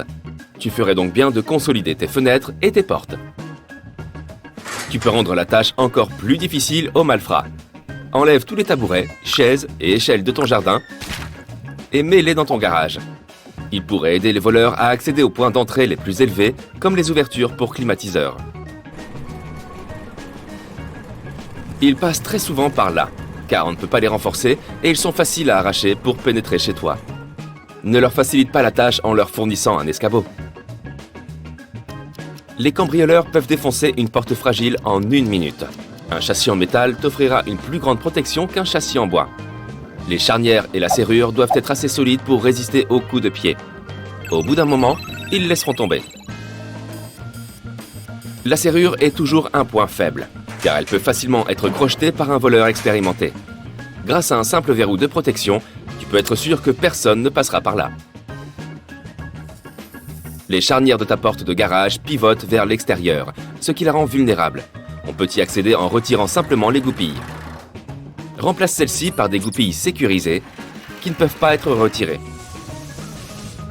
Enfin, les portes basculantes des garages sont l'un des premiers points d'accès des cambrioleurs. Elles ne possèdent pas de verrou et on peut facilement les ouvrir. Fixe un cadenas sur le loquet qui la relie à sa glissière. Elle ne bougera pas.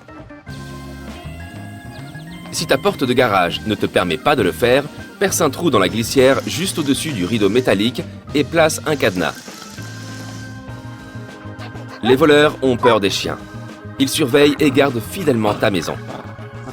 D'après une étude, la plupart des personnes cambriolées n'avaient pas de chien. Souviens-toi que les aboiements peuvent parfois réveiller tout un quartier. Mais tu n'as pas de toutou chez toi. Il te suffira cependant de placer une gamelle devant ta porte pour décourager les voleurs. Les cambrioleurs se sont adaptés aux technologies modernes.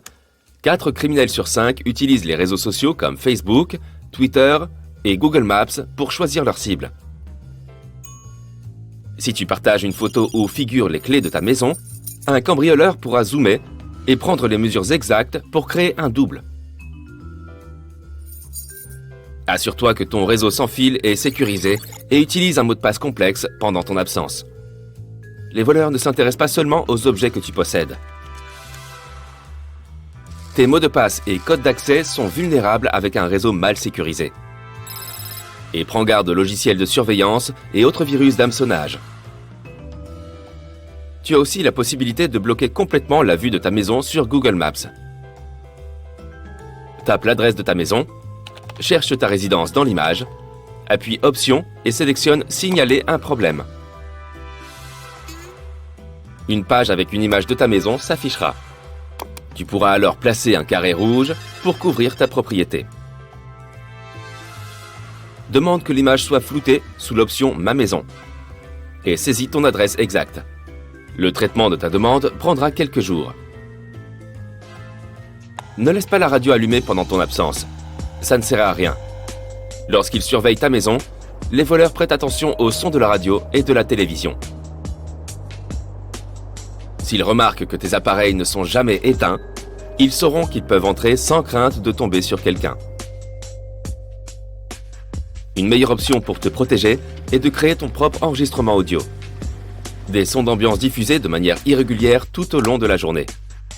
Avec des bruits de pas, des conversations et un chien qui aboie. Laisser tes lumières allumées ne sont pas non plus une bonne idée. Les cambrioleurs remarqueront plus facilement ta maison, surtout la nuit. Et en plus, tu recevras une facture d'électricité vraiment salée. Tu es sur le point de partir en vacances et tu dois sortir les poubelles. Si tu as de grands cartons, plie-les afin qu'ils rentrent dans ta poubelle. Cache tout ce qui pourrait indiquer que tu as des objets de valeur chez toi. Un dernier coup d'œil, toutes les portes sont verrouillées et les fenêtres sont fermées. Tu vas enfin pouvoir profiter de ton voyage. Mais pendant que tu t'amuses dans ton lieu de vacances, Garde des photos sur ton téléphone jusqu'à ton retour. Tu auras le temps de les partager avec tes amis. Si tu partages tes photos pendant ton absence, tous ces préparatifs auront été inutiles. Tous les criminels de la région sauront que tu es parti. Avec 2,5 millions de maisons cambriolées chaque année aux États-Unis, sache qu'une propriété sans système de sécurité a 300% plus de chances d'être prise pour cible. À ton retour, pense à en installer un. Il te sera très utile. Tu as probablement entendu dire que lorsqu'un cambrioleur décide d'une maison à cibler, il commence par la sonder. Cela signifie qu'il observe d'abord les allées et venues des propriétaires, découvre des informations sur leurs habitudes et détermine le meilleur moment pour entrer chez eux. Lorsqu'il est prêt à commettre son larcin, il sait déjà avec certitude quand il n'y aura personne à l'intérieur ou quand les propriétaires seront distraits. L'une des astuces utilisées par les voleurs pour recueillir des informations sur ta routine est si simple que tu n'y penses peut-être même pas. Mais la prochaine fois que tu entends un craquement discret sous la semelle de ta chaussure, arrête-toi et vérifie ce que c'était. Il y a de fortes chances que tu trouves un biscuit écrasé sous le paillasson. Si c'est le cas, c'est un indice que quelque chose est en train de se tramer. C'est une méthode plutôt efficace que les criminels utilisent pour savoir si tu es parti en voyage ou quand tu rentres exactement le soir. Un biscuit est un objet tellement banal que les gens n'y prêtent généralement pas beaucoup attention. Et encore faut-il qu'ils le remarquent. Tu arrives chez toi, tu marches sur le biscuit et tu révèles automatiquement tous tes secrets aux cambrioleurs. Ils savent à coup sûr si la maison est habitée et peuvent aussi connaître ton emploi du temps. C'est encore pire si tu n'es pas chez toi. Le biscuit sous le paillasson reste entier, indiquant ainsi aux criminels que la voie est libre pour une effraction. Donc, si tu trouves un biscuit sous ton paillasson, c'est une assez mauvaise nouvelle. Quelqu'un s'intéresse à ta maison et la surveille. Ce serait peut-être une bonne idée d'avertir la police ou de prendre des mesures de sécurité supplémentaires. La technique du biscuit n'est qu'une des nombreuses astuces utilisées par les cambrioleurs. Un autre signe qui peut t'alerter du fait que tu es sous surveillance est la présence de cailloux blancs laissés près de ta maison ou dans l'allée. Cela signifie qu'un criminel a déjà visité ta maison et l'a marqué comme méritant d'être cambriolé. Une autre raison pour laquelle les voleurs peuvent avoir laissé des cailloux est d'indiquer que ta maison reste vide pendant la journée. Si tu te promènes dans la rue et que tu remarques une clé USB qui dépasse d'un trottoir ou d'un mur, ne sois pas surpris. Tu es très probablement tombé sur une dead drop. Malgré son nom effrayant, il s'agit en fait d'un projet artistique mondial qui a emprunté quelques astuces au monde de l'espionnage. Beaucoup de gens qui connaissent ce projet sont heureux de pouvoir enfiler leur manteau noir et leurs lunettes de soleil et d'aller échanger des informations confidentielles avec d'autres personnes. Le fait est qu'il y a plusieurs décennies, les espions avaient leur propre moyen d'échanger des matériaux secrets. Il y avait le live drop, lorsque les espions se rencontraient en personne, mais c'était souvent très dangereux. C'est pourquoi un système de dead drop a été inventé. Dans ce cas, quelques briques détachées d'un mur dans une ruelle permettaient de cacher des documents importants qui devaient être récupérés plus tard. Aujourd'hui, il y a plus de 1500 dead drops dans le monde entier, et les données accumulées sur ces clés USB atteignent 10 téraoctets. Tu peux tomber sur une dead drop sur n'importe quel continent que tu visites, sauf en Antarctique peut-être, parce qu'il n'y a pas tant de murs que ça là-bas. Si tu en trouves une, que faire avec elle ? Tout d'abord, il est fortement déconseillé de connecter une clé USB inconnue à ton ordinateur. Tu ne sais jamais quel virus s'y cache, en attendant de détruire le contenu de ton disque dur. Et même si le risque fait partie du jeu, ne provoque pas trop ta chance. Si tu es sûr à 100% de vouloir jouer, sécurise ton ordinateur du mieux que tu peux.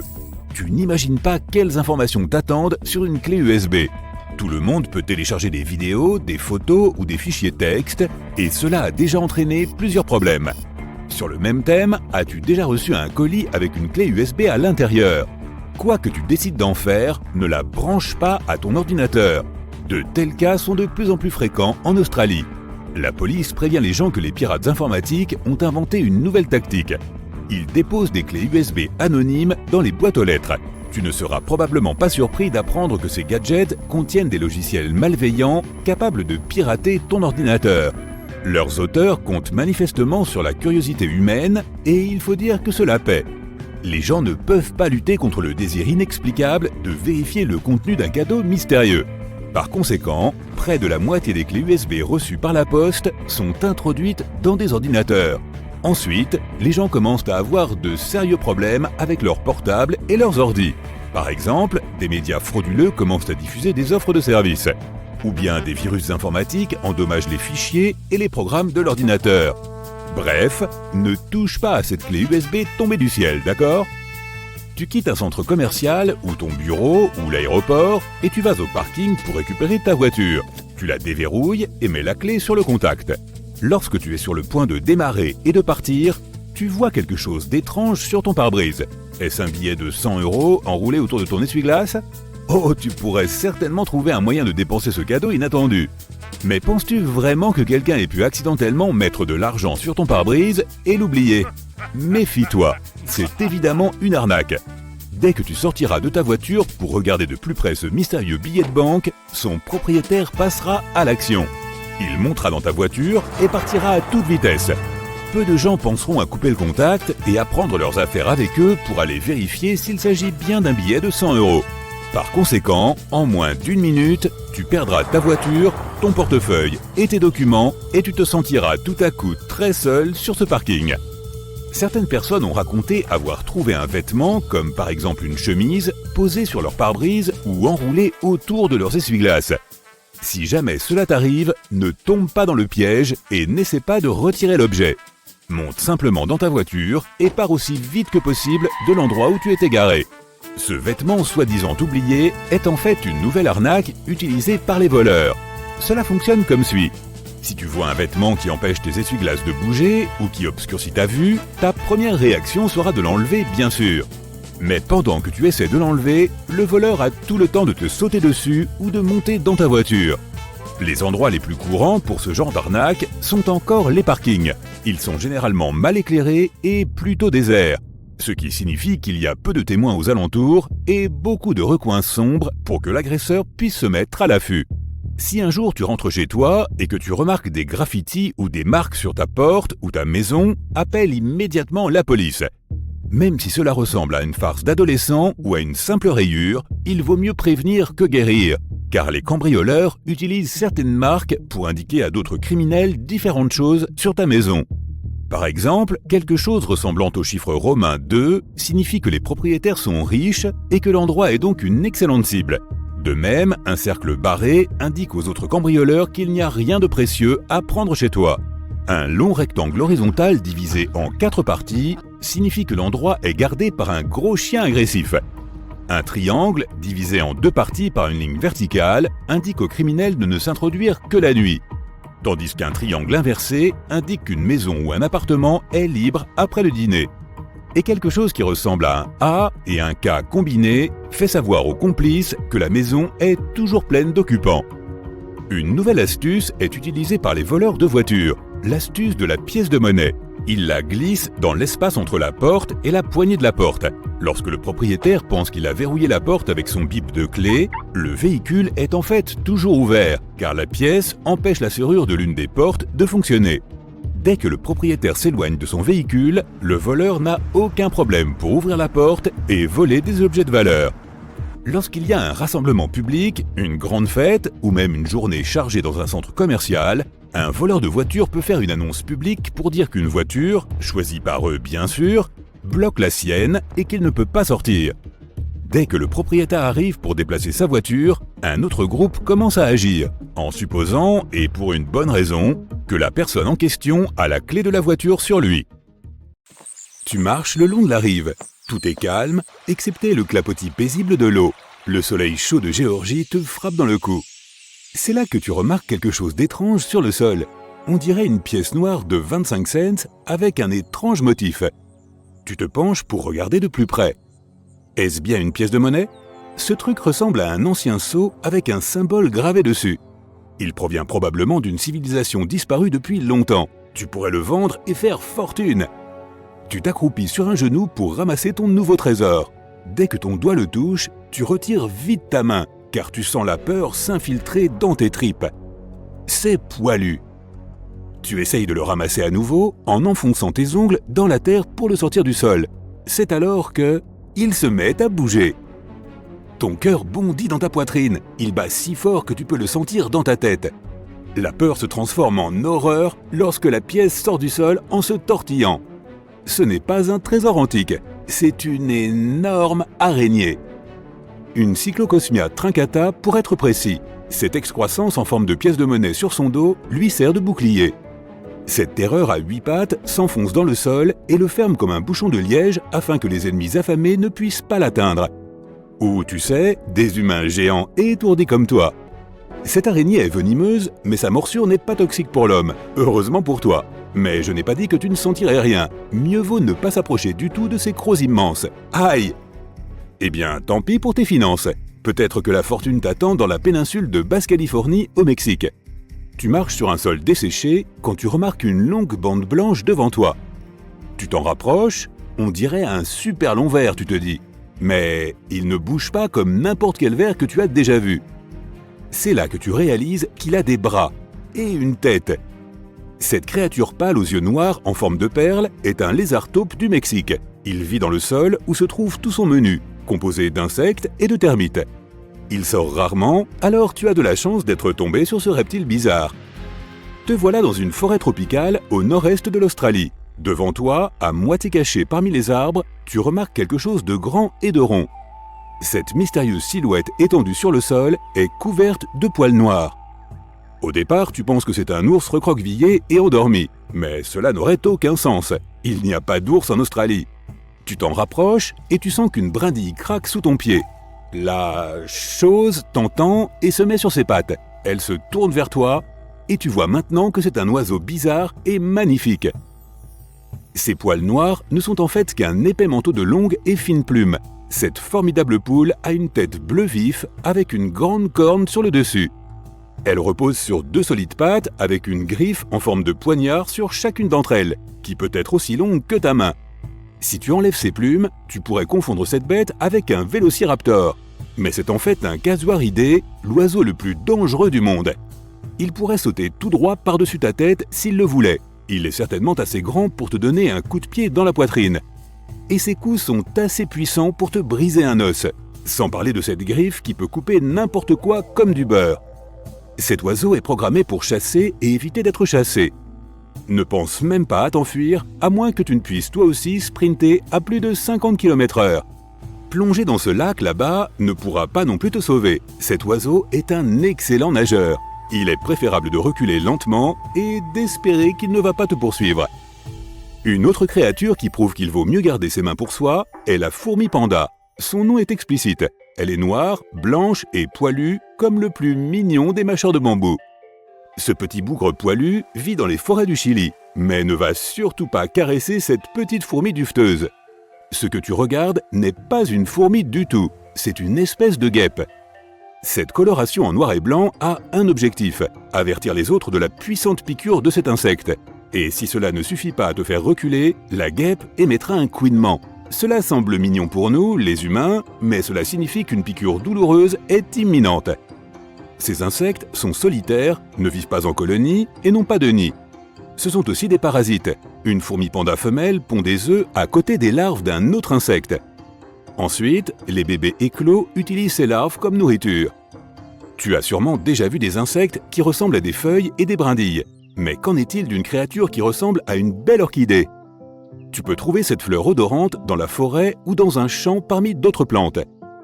Mais assure-toi que c'est bien une fleur que tu te prépares à sentir, parce que sinon, tu risques d'être mordu par une menthe religieuse. La menthe des orchidées est presque impossible à distinguer des fleurs. Elle est de couleur blanc-rose, avec des pattes et des griffes qui ressemblent à de petits pétales. Elle utilise sa ressemblance avec la plante pour se cacher des prédateurs et chasser les insectes qui les aiment. Ainsi, si un papillon ou une abeille vole jusqu'à la fleur, soudain, pop, un de ses pétales se met en mouvement. L'innocent insecte peut alors croire à un simple coup de vent, mais alors, le joli pétale d'œuf se transforme en une griffe acérée qui s'empare soudain de l'insecte. Maintenant, imagine que tu es dans la jungle du Costa Rica. Tu remarques un serpent marron assis sur une branche d'arbre devant ton visage. Le serpent semble sur le point de t'attaquer. Tu veux t'enfuir le plus loin possible, mais tu remarques que ce serpent est inhabituellement court et il ne se déchaîne pas sur toi. Tu attends, mais le serpent continue à te fixer. Il ne siffle même pas. Heureusement pour toi, il ne te mordra jamais, parce que ce n'est pas un serpent, mais une chenille. La chenille sphinx peut changer la forme de son corps pour ressembler à un serpent menaçant. Cela lui permet d'effrayer facilement ses ennemis affamés. Les couleurs et les motifs de sa peau imitent les écailles et les yeux d'un serpent. Cet insecte sait aussi se déplacer comme le reptile. Un maître du déguisement, celui-là. Sortons de la jungle chaude et allons en Europe centrale. Tu es maintenant au milieu d'une prairie verte et ensoleillée. De nombreuses fleurs colorées s'y épanouissent, les oiseaux chantent et les abeilles bourdonnent. Parmi ces abeilles, il y en a quelques-unes qui ne sont pas ce qu'elles semblent être.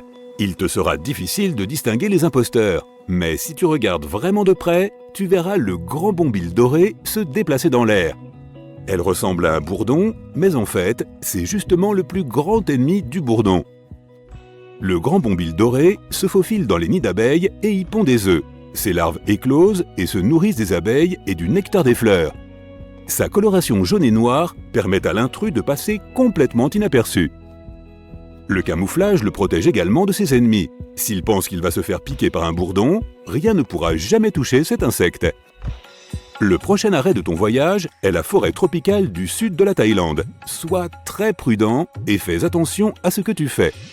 Non pas parce que le prochain animal est venimeux ou mort, mais parce que tu risques de marcher accidentellement dessus.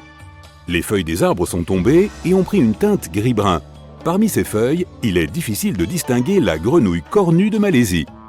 La forme de son corps, sa couleur et surtout les excroissances pointues qui sortent au-dessus de ses yeux lui permettent de se cacher parfaitement parmi les feuilles mortes. Cette grenouille peut rester assise pendant des heures au même endroit en attendant que son prochain repas soit assez proche pour pouvoir l'engloutir. Maintenant, tu es dans un jardin. Tu aperçois une belle fleur lumineuse et un petit oiseau qui plane près d'elle. L'oiseau bat des ailes si rapidement que tu peux à peine les voir. Et ce long bec en forme d'aiguille te fait tout de suite penser que tu regardes un colibri. Mais dès que tu t'approches, tu réalises que ce n'est pas un oiseau, mais un insecte. Heureusement, le sphinx colibri n'est pas venimeux et ne pique pas. Ce n'est qu'une charmante petite créature qui décore le jardin de sa présence.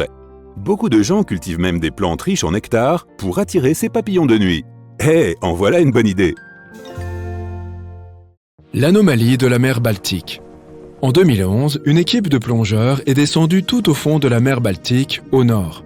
Ils partaient à la chasse au trésor. Mais ils ont découvert un objet plutôt bizarre. Ils ont pris des photos qu'ils ont ensuite partagées et certaines personnes ont cru qu'il s'agissait du vaisseau spatial d'une civilisation inconnue. D'autres ont pensé qu'un phénomène naturel avait donné forme à cet objet. Mais les métaux à l'intérieur de la structure ne pouvaient pas avoir été formés naturellement. Aujourd'hui, certains scientifiques pensent qu'il s'agit d'un objet datant de la période glaciaire. Peut-être même d'une météorite qui s'est retrouvée prise dans la glace à cette époque. Un maelstrom est un tourbillon, une sorte de puissant courant rotatif qui se forme lorsque deux courants se rencontrent, créant un vortex circulaire. Même les intrépides vikings avaient peur des maelstroms. Leur puissance était telle qu'ils pouvaient faire couler de très grands navires. Ces tourbillons restent dangereux aujourd'hui encore. Mais heureusement, les grands bateaux modernes ne craignent plus grand-chose. Ils sont désormais capables de résister à cette puissance. Cependant, un paquebot qui croise le chemin d'un maelstrom sera généralement exposé à des vagues si massives qu'il en sera violemment secoué. La force de certains maelstroms est si formidable qu'on les compare parfois à des sortes de trous noirs. Et non, les trous noirs n'appartiennent pas seulement à l'espace intersidéral. On les trouve ici même, sur notre planète, sous la forme de tourbillons océaniques. Ce qui les rapproche de ces monstres célestes, c'est le fait que rien de ce qu'ils capturent ne peut leur échapper. Ces trous noirs sous-marins peuvent faire jusqu'à 150 km de diamètre. Si tu te retrouvais pris dans l'un d'eux, tu ne t'en rendrais sans doute même pas compte, leur influence s'étend bien au-delà de ce que l'on peut détecter. À cause de leur taille, ils échappent même aux équipements les plus modernes. Voici quelque chose de plus reposant. La prochaine fois que tu vas à la plage, ouvre grand les yeux et tu verras peut-être ce phénomène optique qu'on appelle le flash vert. Tu peux le voir un peu après le coucher du soleil ou juste avant son lever. Il se produit lorsque le soleil se trouve presque complètement sous l'horizon, mais que son bord supérieur est encore visible. Pendant 1 ou 2 secondes, la couronne solaire te semblera verte. Car, en réalité, tu observeras le Soleil au travers des parties les plus épaisses de l'atmosphère, tout en bas du ciel. Tandis qu'il descend sous l'horizon, sa lumière se réfracte dans l'atmosphère, ou se courbe et se disperse. Choisis une journée claire, sans nuages ni brume à l'horizon, et tu pourras constater ce phénomène. Tu étais impatient de te baigner, mais en arrivant à la plage, tu vois que l'océan est rouge. Mieux vaut éviter de faire trempette. La Floride est célèbre pour ses marées rouges. Cela se produit lorsque la concentration de l'algue Karenia brevis est supérieure à la normale. La plupart des algues dans les eaux marines, les rivières et les lacs sont sans danger pour les animaux et les humains. Elles nous aident même. Elles sont en effet une grande source d'oxygène. Mais certaines, comme celles qui donnent cette teinte rouge à l'océan, peuvent être extrêmement dangereuses pour la faune aquatique, pour les tortues de mer, les poissons et les oiseaux marins. Ce type d'algues peut se développer de façon incontrôlée et produire des neurotoxines très nocives pour les humains, surtout pour ceux qui ont des problèmes respiratoires. Ces personnes doivent à tout prix éviter les zones de marée rouge, surtout lorsque les vents puissants poussent les algues vers le rivage. Les volcans peuvent émettre des gaz toxiques, des cendres et une lave rougeoyante. Ces dangers sont bien connus des hommes depuis des siècles. Mais les volcans sous-marins peuvent aussi être dangereux. Parfois, ceux qui sont situés dans des eaux peu profondes révèlent leur présence en projetant des débris de roches et de la vapeur très haut au-dessus de la surface. En raison de la présence de l'eau, leurs effets seront différents de ceux qu'on trouve sur la terre ferme. Lorsqu'ils entrent en éruption, de l'eau de mer peut pénétrer dans leurs évents. La lave peut se répandre sur le plancher océanique, parfois même se déverser depuis des volcans terrestres. Lorsqu'elle entre dans l'eau, elle se refroidit si rapidement qu'elle peut passer à l'état de gravats et de sable. On trouve des débris volcaniques en grande quantité dans ces zones. Tu as déjà vu ces étranges plages de sable noir à Hawaï? Elles sont le résultat de cette activité. La lave et les puissantes éruptions représentent un danger évident. Mais les volcans sous-marins, dans les eaux profondes, sont tout aussi dangereux, même quand ils n'entrent pas en éruption. Ils produisent des poches d'air. Ces bulles diminuent la densité des eaux environnantes, ce qui peut même provoquer des naufrages. Le pire, c'est que lorsque tu regarderas la surface de l'océan, tu ne sauras pas qu'un danger t'attend. Tu ne verras pas ces poches d'air qui peuvent déséquilibrer même de très grands navires. Et ce, sans crier gare. La mer croisée est un phénomène rare, beau à observer mais aussi très dangereux. C'est quand on voit des vagues carrées. Elles sont assez fréquentes dans les zones peu profondes de l'océan. Tu peux observer ce phénomène près de l'île de Ré ou depuis les plages de Tel Aviv, mais aussi dans de nombreuses autres zones du monde entier. Cela se produit lorsque deux systèmes de vagues se propageant dans deux directions différentes viennent se croiser. Elles forment alors un motif en damier. Cela arrive en général après le passage d'un front atmosphérique. Et cet état de mer se structure en une grande quantité de flux directionnels. Ces vagues peuvent être dangereuses pour les nageurs et les plaisanciers. Les vagues produites par les forts courants océaniques peuvent être imprévisibles et mesurer jusqu'à 3 mètres de haut. On les appelle parfois des murs blancs. Leur puissance est telle qu'elles peuvent faire chavirer des bateaux de grande taille. Si tu remplis un verre avec de l'eau de mer et que tu regardes avec attention, tu y verras des quantités de très petites particules. L'eau de mer contient des sels dissous, des graisses, des algues, des protéines et d'autres débris de matière artificielle et organique. Si tu secoues ce verre, de minuscules bulles apparaîtront à sa surface. C'est ainsi que l'écume de mer se forme, lorsque les vagues et les vents agitent l'océan. Lorsque l'écume de mer est épaisse, cela peut être dû à une grande concentration d'algues. Lorsque les algues se désagrègent dans la mer, leur matière dérive souvent vers les rivages. En général, l'écume de mer n'est pas dangereuse pour les humains. Mais lorsqu'elle contient des algues décomposées, elle peut être nocive pour notre environnement. Il peut arriver que des poches d'air éclatent et libèrent les toxines qu'elles contiennent. Cela peut causer une irritation des yeux ainsi que d'autres problèmes de santé.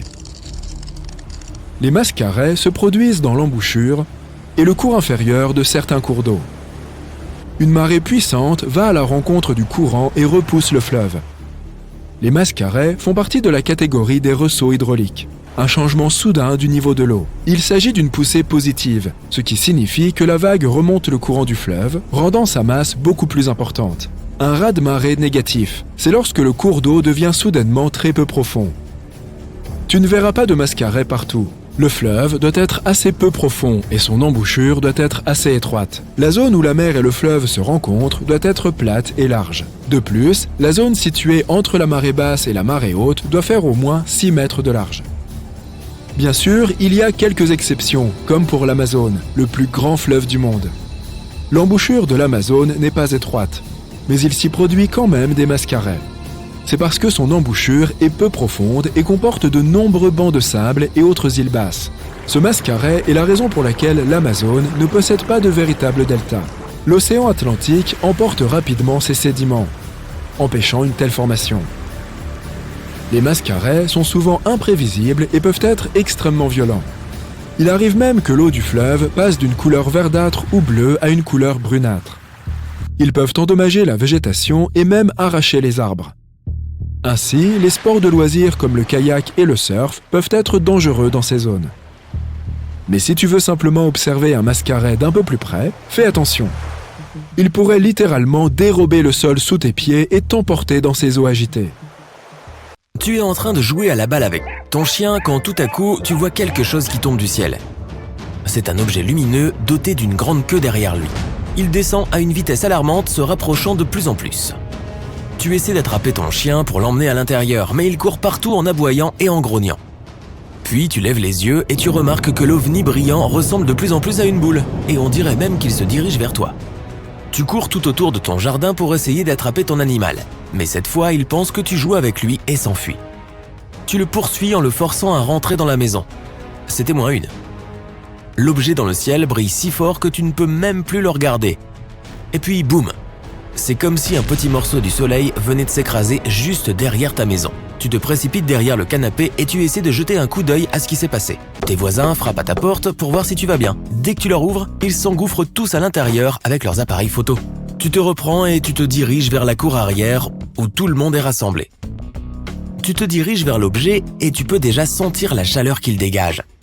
Il ressemble à une pierre ordinaire de la taille d'un poing, posée dans un trou dans le sol. Tu l'observes sous les angles possibles. Tu as lu quelque part qu'il ne fallait pas ramasser une météorite si elle atterrissait un jour dans ton jardin. Tu ne trouves pas tes gants, mais à la place, tu coupes du papier d'aluminium pour te saisir de la pierre. Tu retournes dehors et tu vois quelqu'un qui la touche déjà et prend des selfies. Tu te précipites, tu prends la roche des mains du voisin imprudent et tu la places dans un sac à fermeture éclair pour la protéger de l'humidité ou de tout ce qui, dans l'atmosphère, pourrait potentiellement l'endommager. Tu l'as aussi enveloppée dans le papier d'aluminium. Une grosse météorite serait trop chaude pour être touchée si elle tombait du ciel. Mais un objet de cette taille se refroidirait avant de toucher le sol. En la saisissant à main nue, tu risques de contaminer la météorite avec les huiles de ta peau et des microbes qui pourraient endommager sa surface. Tout ce qui tombe de l'espace n'est pas un jouet. Alors tu l'emportes. Et les voisins se dispersent. Désolé tout le monde, mais la fête est finie. Tu appelles l'agence spatiale et ils rappliquent très vite pour récupérer l'échantillon chez toi. Quelques jours plus tard, une violente tempête se produit dans ta région et tu vois un panneau publicitaire de l'autre côté de la rue tomber à cause du vent. Et puis, toutes les lumières s'éteignent. Ah, génial! Lorsque la tempête est terminée, tu attrapes ta boîte à outils et tu sors pour réparer l'électricité. Quelle belle façon de passer un dimanche! Tu te diriges vers la remise, mais une grande flaque d'eau sur ta pelouse te barre le passage. Pas grave, tu vas simplement la contourner. Mais une petite voix dans ta tête te dit de t'arrêter et de t'occuper de ça. Oh allez! Tu poses les outils et tu enfiles un équipement approprié pour nettoyer cette flaque d'eau. Même si cela peut sembler plutôt chouette d'avoir un mini-lac dans ton jardin, cela pourrait être un terrain propice à la prolifération des moustiques et autres nuisibles. Tu ne voudrais pas qu'un essaim de ces buveurs de sang bourdonnant te tienne éveillé toute la nuit et te laisse avec des démangeaisons tous les matins. De plus, avec un animal de compagnie sans surveillance dans les environs, la chose pourrait être dangereuse, car il pourrait faire un tour dans l'eau contaminée. Et ce qui est encore pire, c'est que cette flaque d'eau se trouve juste à côté du local électrique, ce qui pourrait mener droit à la catastrophe. Donc, après une longue journée de labeur, tu réussis à évacuer l'eau stagnante et à arranger ta pelouse. Tu répares aussi le problème d'électricité et tu peux profiter du reste de la journée avec ton chien. Tu es en train de déguster de délicieux hamburgers dans ton jardin. Tu prends quelques bouchées et tu tends la main pour grignoter des frites. Mais tu touches quelque chose qui ne ressemble pas vraiment à des frites. Tu jettes un coup d'œil et tu vois une grosse guêpe qui rôde autour de ton déjeuner. Tu te lèves et passes en mode panique totale en jetant ton hamburger et en courant à l'intérieur de ta maison. Tu fermes la porte et serres ton chien dans tes bras. Oui, tu as peut-être réagi de façon un peu excessive, mais tu regardes tes steaks fraîchement grillés posés sur la table et tu vois une autre guêpe rejoindre la première. Et puis une autre. Et encore une autre. Tu retournes dehors et essaies de savoir d'où elles viennent. Tu jettes un coup d'œil méfiant autour de toi. En faisant le tour, tu remarques une guêpe qui fait des allers-retours entre le barbecue et une zone près du toit. Elle retourne sur le toit et 2 autres guêpes en sortent. Ah oui, il y a bien un nid de guêpe là-haut. Tu attrapes une échelle dans la remise et tu montes pour voir un petit trou dans ton toit où les guêpes ont construit leur petite maison. C'est une bonne chose qu'elles aient fait ce nid à l'extérieur. Il est arrivé que des personnes trouvent des nids de guêpes à l'intérieur de leur maison, derrière des placards de leur cuisine. Ton chien se promène dehors et essaie de mordre dans l'un des steaks hachés. Les guêpes alentour semblent intimidées et volent autour de ton chien pour lui donner un bon avertissement. Mais heureusement, tu sautes à sa rescousse, arraches ton chien et le remets à l'intérieur de la maison. Les guêpes ne piquent généralement pas les humains, sauf si on les provoque. Et la différence entre les bonnes vieilles abeilles mellifères et les guêpes est que ces dernières peuvent piquer plusieurs fois. Mais les guêpes sont tout de même bénéfiques pour nous, car elles gardent la population d'insectes sous contrôle. Et elles résistent plutôt bien à leur environnement, mieux que d'autres créatures. C'est pourquoi les agriculteurs en déploient même sur leur culture. À ce stade, les guêpes ont pris possession de ton petit barbecue et t'ont forcé à rester à l'intérieur. Elles invitent d'autres de leurs amis et jouent même à des jeux amusants. Tu regardes ton chien et il est extrêmement déçu de ce qui s'est passé. La meilleure chose à faire dans une telle situation serait d'appeler une entreprise anti-nuisible pour déplacer le nid vers un autre endroit, car il est très risqué de faire cela tout seul. Mais au moins, tu peux faire un autre barbecue sans qu'aucune guêpe ne te dérange. Fais tout de même attention à ces moustiques. Encore un bel après-midi dans le jardin à jouer avec ton chien. Mais cette fois, il semble distrait par un bruit provenant de derrière les buissons. Il court jusque là-bas et commence à creuser. Tu cours à ton tour pour voir ce qu'il a trouvé et tu découvres de mignons petits chiots qui pleurent et rampent. Étonné, tu regardes les chiots de plus près et tu remarques qu'ils ne ressemblent pas à des chiens ordinaires. Ils ont une sorte de teinte orange dans leur fourrure et des oreilles pointues. Félicitations, tu viens de trouver un petit terrier de renard dans ton jardin. Ou plutôt, ton chien l'a trouvé. Ces bébés ont faim et ont besoin de nourriture. Mais il est préférable d'attendre que leur maman vienne leur apporter des friandises. Il est assez courant de voir des renards dans les zones urbaines, surtout les endroits qui sont construits dans des habitats de renards déjà existants.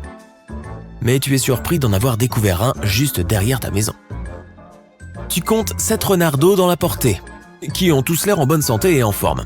Beaucoup d'entre eux sont joueurs et amicaux. Certains sont timides et se cachent.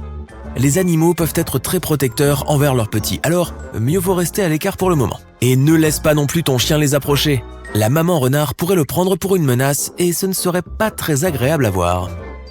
Les renards mangent presque tout et n'hésiteraient pas à fouiller dans les poubelles pour trouver des restes de nourriture. Tu emmènes ton chien à l'intérieur, encore une fois, et tu essaies de trouver une autre activité.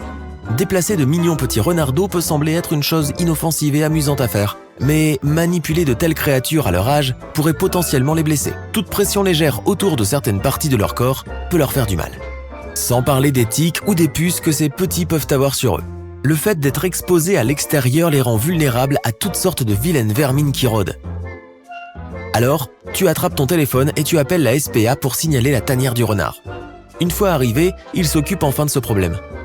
Décidément, on dirait qu'il se passe beaucoup de choses dans ton jardin.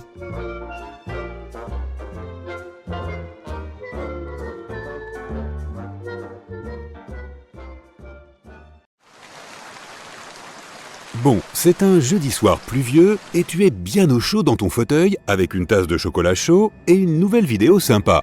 Soudain, tu vois une ombre effrayante au-dessus de toi. Il y a un monstre sur le mur avec 100 pattes et des antennes sur la tête. Tu commences à composer le 112 et appeler ta mère en même temps. Mais pendant que tu es au téléphone, ton invité se déplace à la vitesse de l'éclair.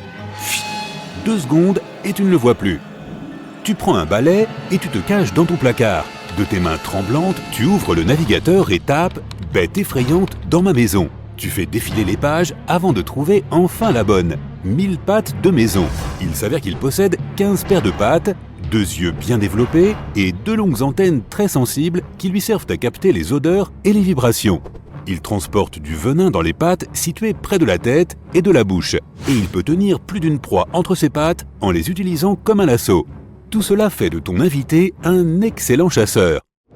Globalement, toutes les pages web que tu regardes te disent de laisser la bête tranquille et de te réjouir qu'elle soit chez toi. Beaucoup de gens essaient de s'en débarrasser, mais les 1000 pattes de maison sont un moyen naturel et gratuit de lutter contre les parasites dans ta maison. Ils t'aideront à te débarrasser des insectes, des mouches, des fourmis, des mites, des araignées, des termites et même des cafards. Quant à toi, en tant qu'humain, tu ne fais tout simplement pas partie de leur menu. Ce sont des chasseurs nocturnes actifs et ils ne laissent ni toile ni quoi que ce soit d'autre nulle part. Ils ne construisent pas non plus de nid dans les maisons et ne grignotent pas tes meubles, tes vêtements, ta nourriture ou tes animaux de compagnie. Ils se déplacent sans faire de bruit et sans laisser de traces de saleté derrière eux. Les 1000 pattes de maison ne sont porteurs d'aucune maladie et dans 99% des cas, ils sortent la nuit quand on ne les voit pas. Ils bougent sans cesse à la recherche de proies. Comme ils se déplacent rapidement, il est possible que tu ne les vois pas du tout. Ils n'essaieront de mordre que si tu les attaques en premier. Et même dans ce cas, ils ne peuvent pas mordre à travers la peau. Leur morsure ressemble à une petite piqûre d'abeille, rien de trop fort. Cela ne semble pas si horrible et tu es presque prêt à sortir de ta cachette. Ah, tu cries comme une fillette, il est encore là. Vite, tu ne te sens toujours pas à l'aise de partager ta maison avec cette créature à plusieurs pattes. Tu prends un bocal et un papier, elle court à travers la pièce, elle est sous l'étagère, attends qu'elle sorte pour l'attraper. Tu éteins les lumières pour qu'elle se sente plus à l'aise. Elle ne bouge plus et c'est fait. Tu l'emmènes dehors en espérant qu'elle fera encore son travail de lutter contre les parasites. Tu décides de protéger ta maison contre d'autres hôtes indésirables. Alors les 1000 pattes de maison aiment l'humidité et adorent surtout traîner dans les salles de bain et les sous-sols. Tu descends les escaliers et rebouches toutes les fissures dans le sol et les murs. Tu vérifies l'étanchéité de tous les tuyaux de la salle de bain et de la cuisine. Parfait! Il est maintenant temps d'aller dehors et d'enlever les feuilles et les branches sèches. Les 1000 pattes adorent se cacher dessous. Tu as bien travaillé cette nuit. Tu décides de regarder la télévision. Aïe, quel monstre! C'est une araignée Goliath, la plus grande araignée du monde. Et tout comme le 1000 pattes, elle a l'air bien plus effrayante qu'elle ne l'est en réalité. Le régime du Goliath comprend des insectes, des grenouilles et des rongeurs. Elle vit dans le nord de l'Amérique du Sud. Malgré son énorme taille, elle ne peut pas blesser un humain avec son venin, pas plus qu'une piqûre d'abeille. Le prochain invité de l'émission est le requin-baleine. Ce n'est évidemment pas un insecte, c'est le plus grand requin et poisson du monde. Il est un peu plus grand qu'un bus de 2 étages et aussi lourd que 5 éléphants. Il possède 300 petites dents dans la bouche et les utilise pour manger du plancton et parfois des poissons. Le requin-baleine nage lentement et est le plus gentil de tous les requins. Il joue même avec les plongeurs. En fait, les humains sont plus dangereux pour eux qu'ils ne le sont pour les humains. Malgré son énorme taille, le 1000 pattes géant africain est un gars timide qui préfère se cacher sous les rochers toute la journée. La seule chose qu'il peut attaquer, ce sont les feuilles sèches sur le sol. Ainsi, il joue son rôle pour l'environnement. Les diables cornus de l'Australie sont des lézards qui ont des piques effrayantes sur tout leur corps. Ils se déplacent dans les broussailles et les déserts à la recherche de fourmis. C'est leur unique repas et ils peuvent manger des milliers de petites fourmis par jour. Ils les attrapent avec leur langue collante, ils utilisent leurs pics pour se protéger des prédateurs et ne s'attaquent jamais à un humain. Leur super pouvoir est de changer de couleur en fonction de la température. Les Centuriosenex vivent en Amérique centrale et en Amérique du Sud. Ces chauves-souris ne mangent que des fruits et la forme de leur visage et de leur peau les aide à les attraper. Elles ont de terribles manières à table et mettent complètement leur visage dans leur repas. Toutes ces rides permettent au jus de fruits de s'écouler directement dans la bouche. Oh, quelle bonne idée! Je devrais essayer cela moi aussi. Les ayés-ayés sont des lémuriens qui vivent à Madagascar. Une vieille superstition locale dit que rencontrer l'un d'entre eux porte vraiment malheur. En fait, ce sont des créatures inoffensives qui se nourrissent d'insectes et de larves. Ils tapent rapidement sur les troncs d'arbres pour trouver de la nourriture et la sortir avec leurs longs doigts du milieu. Les ayés-ayés préfèrent rester sur les arbres et se posent à peine sur le sol, de sorte qu'il est peu probable que tu en vois un de toute façon. Si jamais tu vas au Népal ou en Inde et que tu tombes sur un crocodile avec un nez long et étroit, ne panique pas, c'est un gavial. Les crocodiles sont leurs parents les plus proches, mais les gavials n'en sont pas réellement. Ils constituent une espèce unique. Leur nez bizarre est parfaitement adapté pour attraper des poissons. C'est leur nourriture préférée. Ces animaux sont des parents aimants et attentionnés et sont des créatures super timides. Ils se cachent des humains et ne les attaquent jamais. Les serpents laitiers de l'Est ressemblent énormément aux serpents corail, mais contrairement à cette créature très venimeuse, ils sont totalement inoffensifs. La nature leur a donné des anneaux de couleur vive pour tromper les potentiels prédateurs et leur faire croire que ce sont des serpents corail. Grâce à ce mimétisme, ils survivent dans différents endroits, des plaines rocheuses aux zones agricoles et aux granges. Certaines personnes possèdent même des serpents laitiers comme animaux de compagnie. Ok, mais il vaut mieux que tu vérifies bien les motifs de couleur avant. Les tortues mata-mata sont super paresseuses. Elles ne nagent même pas, mais marchent dans les ruisseaux et les marécages, où le débit d'eau est très réduit. Elles ne sortent de l'eau que pour pondre des œufs. Les mata-mata ne chassent pas, mais attendent que leur nourriture passe. Lorsqu'elles voient un poisson, elles tendent le cou et l'avalent comme un aspirateur. Elles doivent le faire parce que leurs mâchoires ne peuvent même pas mâcher. Les pauvres! La diacrisie de Virginie a aussi peur de toi que toi d'elle et essaie d'éviter le contact à tout prix. Leurs nourritures préférées sont les feuilles, bouleaux, saules, érables, noix, choux, etc. Elles mâchent les parties charnues et laissent le squelette de la feuille derrière elles. Si tu les embêtes vraiment, elles essaieront de se protéger. Mais la marque la plus grave qu'elles peuvent t'infliger est une légère irritation de la peau. Si tu les embêtes vraiment, elles se serviront d'un nunchaku. Aïe! Mais non, je plaisante. Les vautours ont un bec et des serres tranchants et une réputation de méchants. Mais en fait, ils ne blesseront jamais un être vivant. Leur préférence culinaire se porte sur les carcasses d'animaux. Miam! De cette façon, ils font du monde un endroit plus propre et plus sain, en contrôlant les cadavres, quoi. Contrairement à la plupart des oiseaux qui ont une vision à 360 degrés, les vautours ne se concentrent que sur ce qui se passe en dessous d'eux avec leur vision à 60 degrés. Les isopodes géants sont de proches parents des crevettes et des crabes qui vivent dans les profondeurs de la mer. Leur corps ressemble à celui d'un extraterrestre avec des dizaines de griffes aiguisées sur le ventre et 4 jeux de mâchoires pour chasser. Mais ils n'ont pas toujours de nourriture autour d'eux. C'est pourquoi ils ralentissent leur métabolisme pour économiser de l'énergie et vivent constamment en semi-hibernation. Lorsqu'ils sont en danger, les isopodes géants se recroquevillent en une petite boule et se cachent pour que personne ne puisse les trouver. Le condylure étoilé a la taille d'un hamster et est la mangeuse la plus rapide du monde. Elle presse cette étoile effrayante sur le sol pour découvrir ce qu'il y a dans 10 à 12 endroits différents en une seconde. L'étoile contient 100 000 fibres nerveuses qui envoient des informations au cerveau de la taupe. Pas mal comme manière de compenser leur vue quasi inexistante. Cela lui sert pour chasser des insectes facilement, tout en étant parfaitement inoffensif pour l'homme. Les amblypyges, contrairement à leurs congénères scorpions, ne transportent pas de venin ou de toxines et ne peuvent pas mordre, piquer ou blesser les humains de quelque manière que ce soit. Ils ne peuvent même pas mâcher, alors ils s'assoient et attendent le passage d'un insecte qu'ils détectent avec leurs pattes. Ils font d'excellents animaux de compagnie et leurs propriétaires peuvent les poser sur leur visage sans avoir de crainte. C'est bon, tu y vas en premier, moi je vais regarder d'ici.